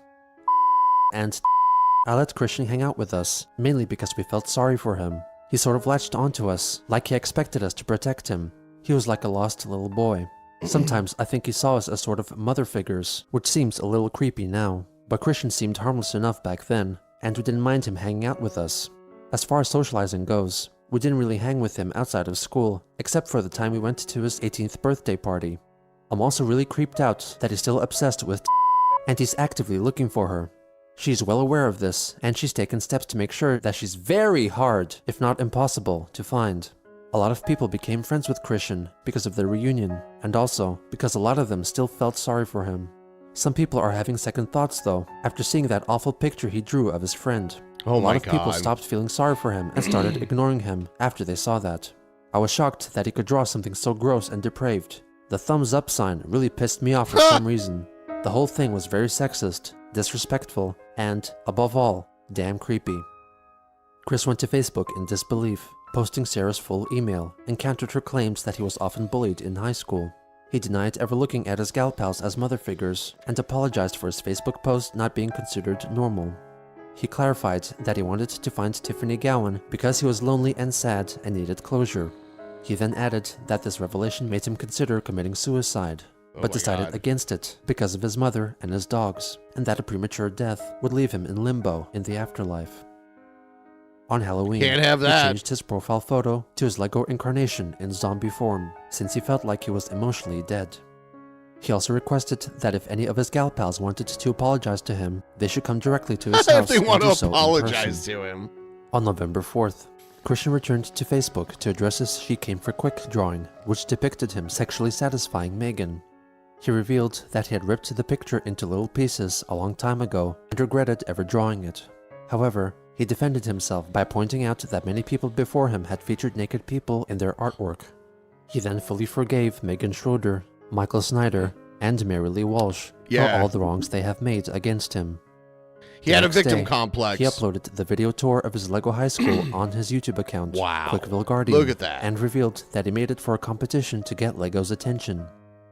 On November 12th, a supposed Manchester High School classmate sent him an email after watching Chris's 2009 video in which he inadvertently insults the victims of the 9/11 terrorist attacks. He expressed his distaste for the video and demanded that Chris explain himself. He replied, writing that he did not intend to cause any offense in the video, but failed to recollect the specific details behind its intention. He also wrote that he had a lot of missing links in his brain and was still gravely saddened after learning about the supposedly true nature of his friendships in high school. I am most unable to get any act together because I have some ADD and OCD in my brain. It becomes difficult for me to concentrate one thing for an extended amount of time unless I really think hard about it. I'm not a smoker. I have not had any alcohol in months. I'm on prescribed anxiety and blood pressure medications. My father has been dead. My mother drives me crazy sometimes. I have my responsible obligations at home. I am very lonely. No one outside of my house will give me the time of day or in-person emotional consultation and comfort. And you and everyone else want to judge me based on impulsive stuff I made during the bunch of years I was being bullied in attempts to get even with them, getting the websites down, and so I can find emotional peace, even though there are considered shooting myself in the foot moves. God damn it all! Sent from my iPhone. God Stay safe. damn it all! Christian W. Chandler. On November 19th, he posted a photo of a poem he wrote which attempted to describe his heartaches, and also offered a depiction of the state of his heart. He's very sad. 10 days later, Chris sent Rebecca a brief email wanting to know Sarah Belville's phone number because his mother Barbara wanted to speak with her concerning her so-called textile abuse against Christian. The next day, he announced on Facebook that the rumors about him and his mother spending Thanksgiving in a soup kitchen were false, and that they spent the day at home. On December 11th, Alec Benson Leary released a recent video in which Chris films a tour of his house. The exact date at which it was recorded and the means of acquiring the video from Christian are uncertain.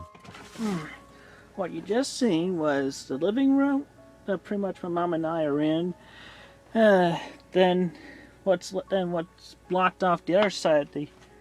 Actually that was the family room in its entirety, both halves, but the second half was blocked. And then the bathroom down here, and it's pretty much the utility room with laundry and back door, which that too is blocked. So freaking cluttered in here in this house. Mr. C, my father, had to have narrow passageways, but they were not this narrow. This is so silly. Anyway, yeah, steps going up to the front door right there, and then more steps going up.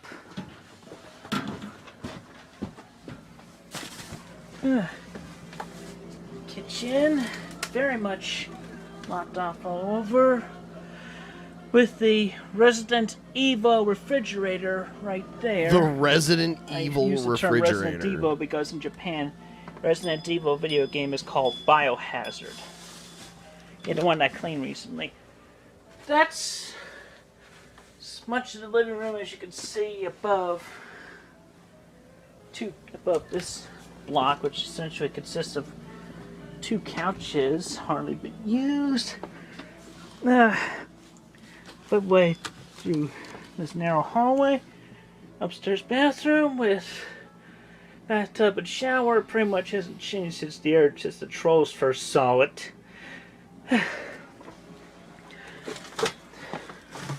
And this is my room, obviously. A lot more cleaner than It is now a lot more clear than the rest of the house, actually, right now.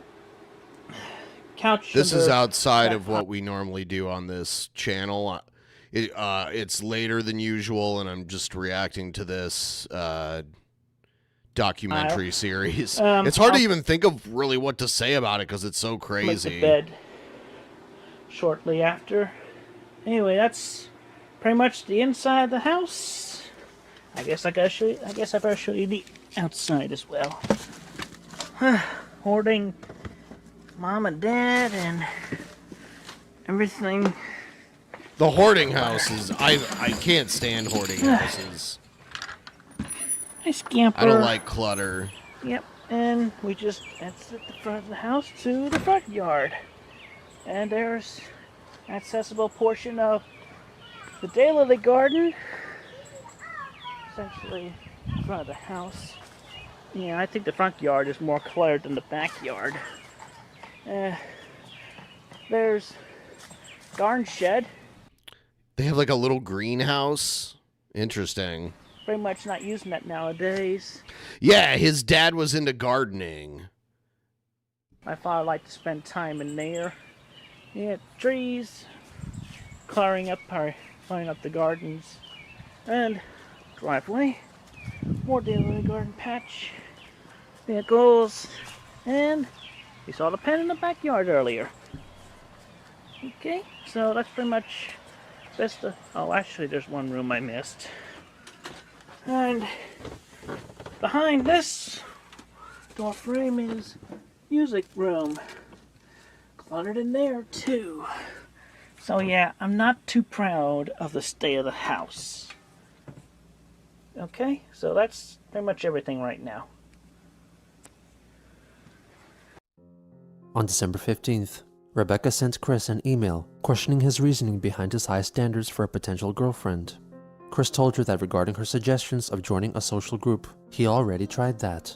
In addition, he felt he could not make the best of reading self-help books or watching self-help videos because he could not concentrate for long enough for him to process all the information and enact changes in his life.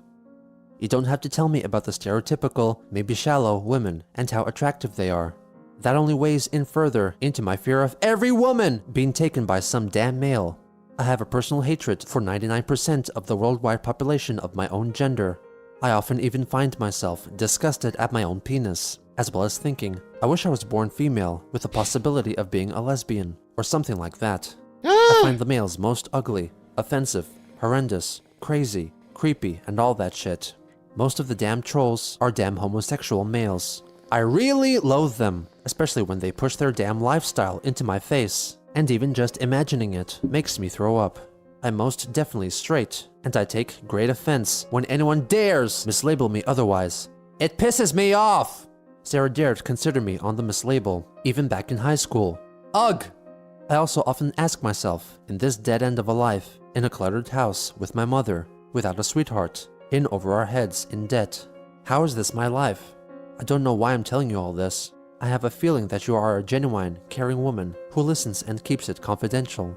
I pray you will not betray me as well, by not telling any troll or whoever else any of this, leading towards even more degrading mockery and shit. Sigh. Rebecca and Christian then spent the next few days sharing their hobbies and favorite TV shows. On the 20th, he asked her if she was interested in coming back to Virginia, and if she were single. Rebecca did not respond to his suggestions, and instead questioned him about his reasons for hating the majority of the male population, especially the gay men. She was disappointed by his stance, and mentioned that she broke up with her ex-boyfriend because he was a bigot who insulted her LGBT friends to their faces. He apologized for shocking her, and clarified that he could cope with gay men as long as they did not offend him or got too close to him. He blamed the trolls for forcing the gay agenda onto him, which increased his hatred of them. But he felt no offense against lesbians, bisexuals, or transgenders. He expressed his desire to cross-dress more, but resisted because of his mother's objections. He also told her of his need for real friendships to relieve his troubles and misery. On December 16th, Christian listed a collection of 54 pornographic DVDs up for sale on the online marketplace website, Craigslist. He asked for $1,000 in cash and was not open for negotiation or haggling. When he notified Kim Wilson about this, He stated that it was an effort to relieve some of the financial burden the Chandlers were under at the time. She told him that some people might raise concerns over the DVDs containing trace amounts of Chris's semen. Chris denied this. She said that $1,000 was a lot of money, and that his porn collection was not worth that much. She encouraged him to try finding a job, possibly with the help of Region 10, a service that could help him realize this goal. In mid-December, Kelly Andes, Chris's high school crush, shared on Facebook his video in which he demonstrates how he would perform oral sex for Jackie, Oh my god. allegedly claiming that she threw up in her mouth while watching it.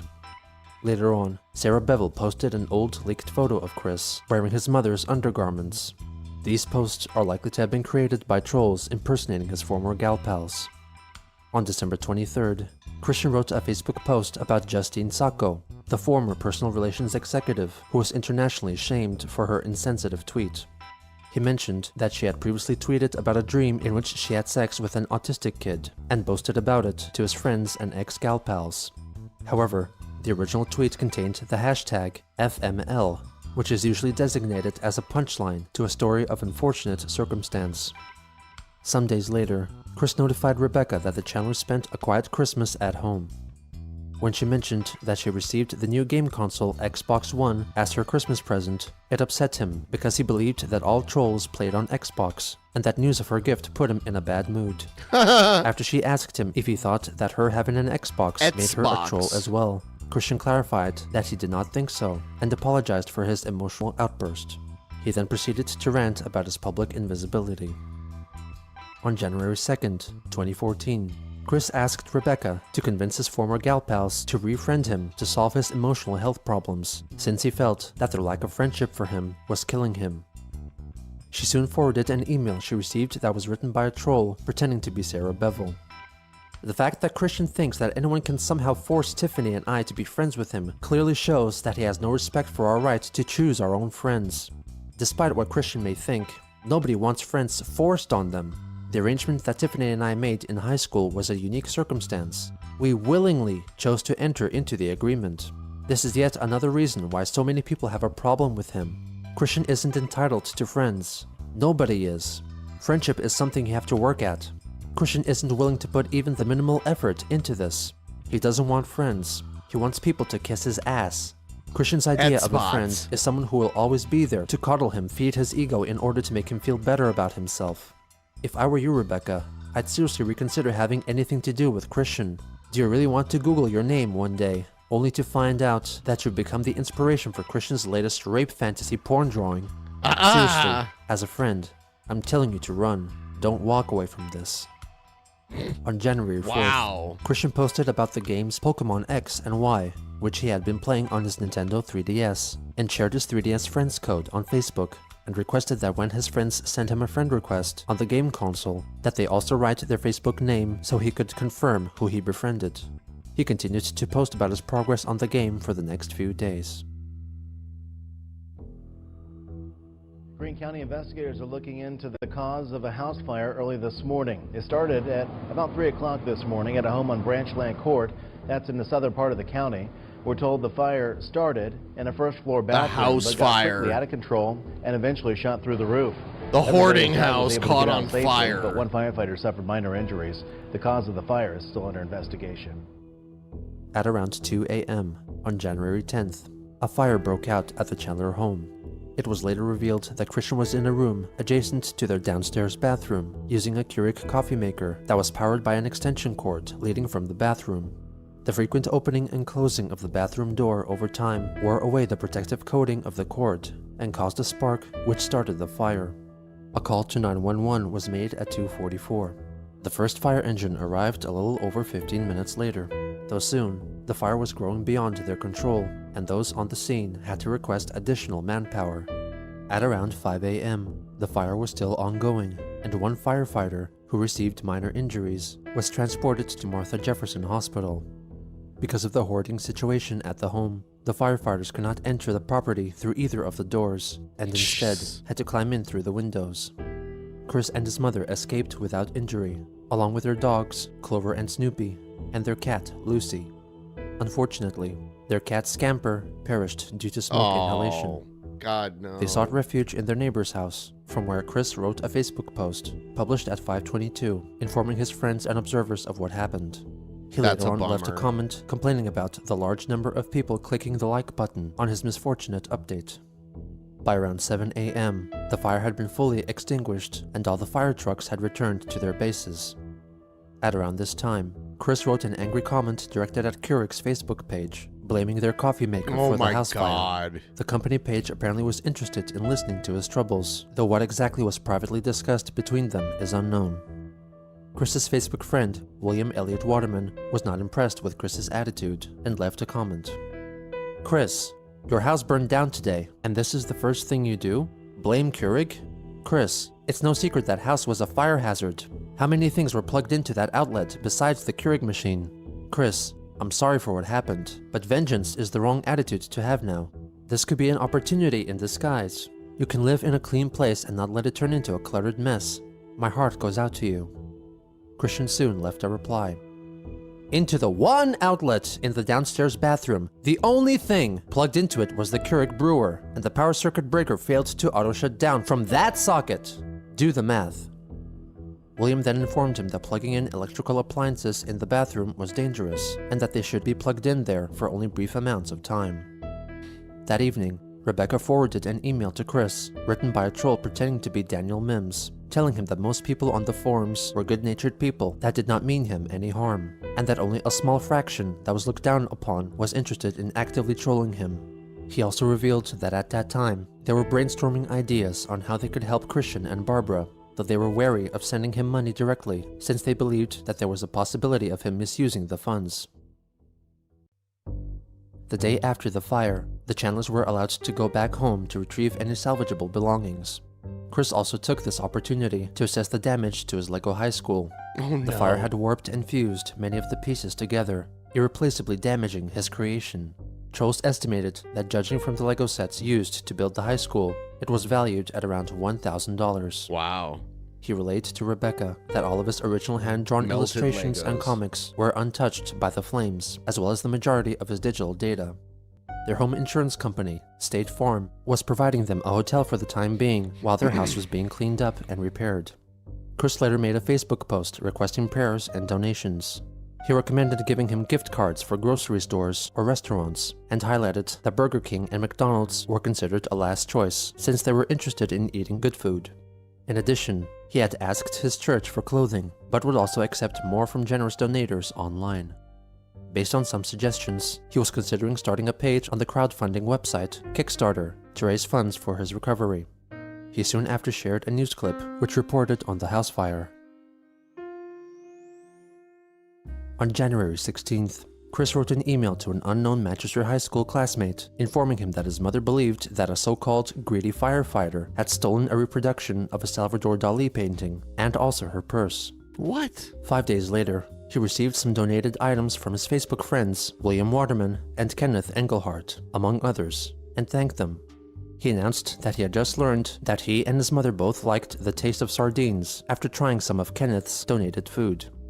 The next day, he wrote that apart from one gal pal, he was disappointed with the majority of his past gal pals, including Tiffany, Sarah, and Kelly, for not showing any care or compassion for him, regardless of their possibly busy or stressful individual lives. He deduced that they likely did not have a heart or soul. On January 25th, Quickie Forums members noticed by reviewing his PlayStation Network account that he started playing his PlayStation 3 again, usually during the early hours of the morning. On the 27th, Christian notified his followers that State Farm provided them with a house to temporarily stay at, as their home was being renovated. On January 29th, Christian received a big box of donations put together by members of the Quickie Forums, which was organized by the site's administrator, Joshua Moon, also known as Null. The items inside included basic toiletries like shampoo, razors, and Dax body spray, along with some cat food and art supplies to encourage Chris's creative output. In addition, there were a few gift cards for restaurants and also a $500 money order for Barbara Chandler. Null wrote a special letter which detailed the forum users' efforts. Hey Chris, your son and your friends have heard about the house fire, and to help you out we put together a care package as quick as we could. In a few days, 34 donated and collected over $900 towards getting this stuff out to you. Since your bathroom is where it started, I focused on buying toiletries and hygienic stuff to keep you clean and healthy as you recover from the damages. I could not spend all the money collected, so I've also included a money order for $500 that you should give to your mother. She can cash it out and buy whatever you guys need to keep chugging. Don't forget to get something nice for your pets too. I know you often feel that life is hopeless, but there's good in the world and in people. I hope this package helps you see that. No person on the internet can ever take away your right to be happy. You must find reasons to enjoy life, even when there are enemies trying to bring you down. I've included some arts and crafts to help you take your mind off things. I think your fans would really like to see what you come up with, because it's been a very long time since we've seen anything new from you. Try to create something that makes you happy. Please like the stream. Good luck with everything, Chris. Keep hate out of your heart, and look forward to each day. We will be around if you need us. Hate is not so good. After reviewing the gifts, the channelers felt that there was an error with the money order, so Chris went to Facebook to lodge a complaint. Hey, Dodo Brain, thanks a lump. You did not sign the front of the money order that came in the big box. The bank is unable to do anything with it. Contact your bank, or make out a new thing, and US mail it to our home address. After this message, Null went to the bank to consult whether an unsigned money order could still be cashed out. The bank informed him that all the money orders came pre-signed, meaning that the person who made the money order did not need to provide their signature. Chris seemingly realized his mistake and deleted his post, writing another one in its place, in which he thanked all who donated to him and wished for the quickie to be removed forever. Christian was unusually quiet on Facebook throughout the next few months. On February 7th, he notified his friends that he went to see the Lego Movie in the cinema, aided by a $7.50 coupon acquired after purchasing the tie-in PS3 game based on the movie. On the 18th, he wrote on his Nintendo Miiverse profile that he was suffering from bronchitis. On February 24th, his 32nd birthday, 2 previously unseen videos were leaked on the Quickie forums. First was his message to Cole Smithy's brother-in-law, John Kyle, and the other was his rendition of the song Hello My Baby, as performed in the 1955 animated short film One Froggy Evening. It appears to have been filmed sometime in summer 2013. Hello my baby, hello my money, hello my right. Hello my money. Send me a kiss by wire, baby my heart's on fire. If you refuse me, honey, you lose me. And do you have to load, oh baby, telephone and tell me I'm your own. You call me on the telephone. You tell me that you're all alone. I know that you're lying to your teeth, you dirty rascal. How could you expect me to believe the lies you had me? You've been out with a gun. You broke my heart, you made me cry with every phony alibi. When I could see the lipstick on your shirt, you dirty polecat. You dirty polecat? Is that what he said? At around this time, Christian finished rebuilding his Lego replica of Manchester High School by using a combination of old, fire-damaged pieces and new blocks from recently purchased Lego sets. He also made some extensions to his building. In addition, he used some of the heavily fire-distorted Legos to create an abstract sculpture, which he dubbed Billboard Person from Melting Chaos. In early March, a Quickie Forums user posted a selection of photos that they took of Chris's house. They showed that the windows had been boarded up and the tarp covered the roof. In addition, a large dumpster next to the house was noticed. On March 2nd, Chris wrote an entry on the Wesley Memorial United Methodist Church's website, thanking the church for their efforts in helping his family after the fire. Also in the first week of March, according to Marvin, former PVCC troll and one of the moderators of the Quickie Forums, Chris attempted to shoplift at consumer electronics store Best Buy. Oh no! Marvin allegedly had a friend who worked as a security guard at the retailer who spotted Chris stuffing items inside his shirt. When he was confronted by a security guard, he dropped all the items he was carrying onto the floor and ran out the store. Chris apparently saw this post and attempted to defend himself via a Facebook post. He confirmed that he went to Best Buy on March 6th. He revealed that in addition to the Lego Movie game for PS3, which he had purchased to acquire the coupon for the cinema ticket, he bought another copy of the game at Best Buy to get a free collectible figurine of one of the characters from the movie. He wrote that he put the figurine into his jacket pocket, and an employee of the store, who he described as an excitable black woman, could validate his purchase if asked. Excitable black that she saw him in the store, and that he was in fact caught stealing. The following day, he made another post, sharing information which he received from a troll who was apparently pretending to be Megan Schroeder's brother. He claimed that trolls from the image board site 4chan had in their possession security camera footage of Chris attempting to shoplift and also sexually pleasuring men with his hands behind the Best Buy dumpster. Oh my god. They planned to release the footage during the week. The leaker also provided a link to the quick image board on the site 888chan, where trolls discussed Chris and sometimes devised trolling plans. All of this information given to Chris was fake. On April 5th, a user of the website Reddit spotted Chris at the retailer Target and took his photo. At around the same time, a Quickie-Forms user, Skyraider, received a batch of 60 photos from an unknown source of the Chandler's house. The pictures showed large amounts of disposable items laid outside the front of the house. One picture taken from the side clearly showed a large hole in the roof, which was covered up with a tarp. On April 16th, he wrote an email to Kim Wilson because he thought his face was creepy and scary and felt like it was the reason for his failing in his search for a girlfriend. Kim informed him that his face was not so much of a problem as his features that he could control and manage. She mentioned that his hair looked messy, which might throw off some women. She blamed him for being discouraged too quickly by rejection, and that his so-called love quest was more like a love wait, because he mainly waited for women to try to approach him. 3 days later, Chris wrote to her about a new trick which he could pull off with his body. I have reached from behind and under and pulled my penis and literally stretched it to being wedged between the middle of my butt crack. I could push the head into the hole, but it was really oh, why? Ah. Smelly there, and I have just bathed. And while stretched, the balls can remain tucked in, and I can walk like this. It is that long! And to take a cocky opportunity, you and a lot of women around here and wherever, not counting the Cherokee woman, are really missing out. Thank you for listening and keeping it confidential. Not on second thought, I give you permission to only woman. tell other women about it, only if you feel it valid for the conversation. Another 3 days later, he refuted her comments that he had made the moves on Megan and the wallflower and got rejected. He said that he had no moves, and that his new method of tucking in his penis helped him because he did not like looking at it, and compared it to an ugly growth.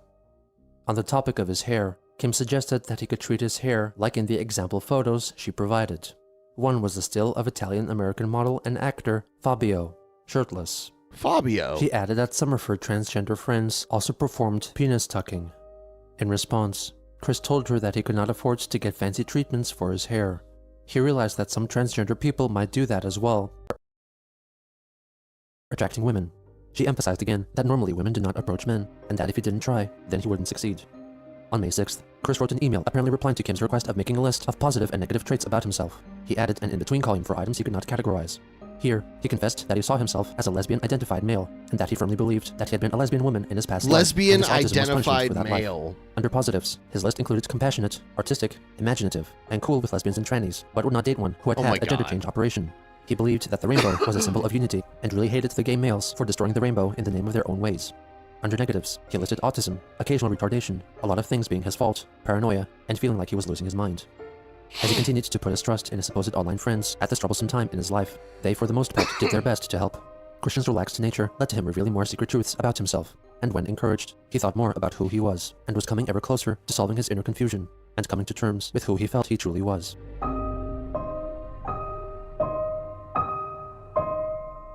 Damn. It's getting deep. All right. All right.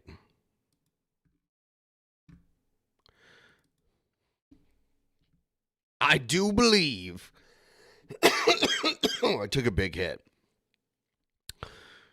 I do believe that it's time to wrap this one up, right? I will see all you guys next time. I'm going to bed. Good night.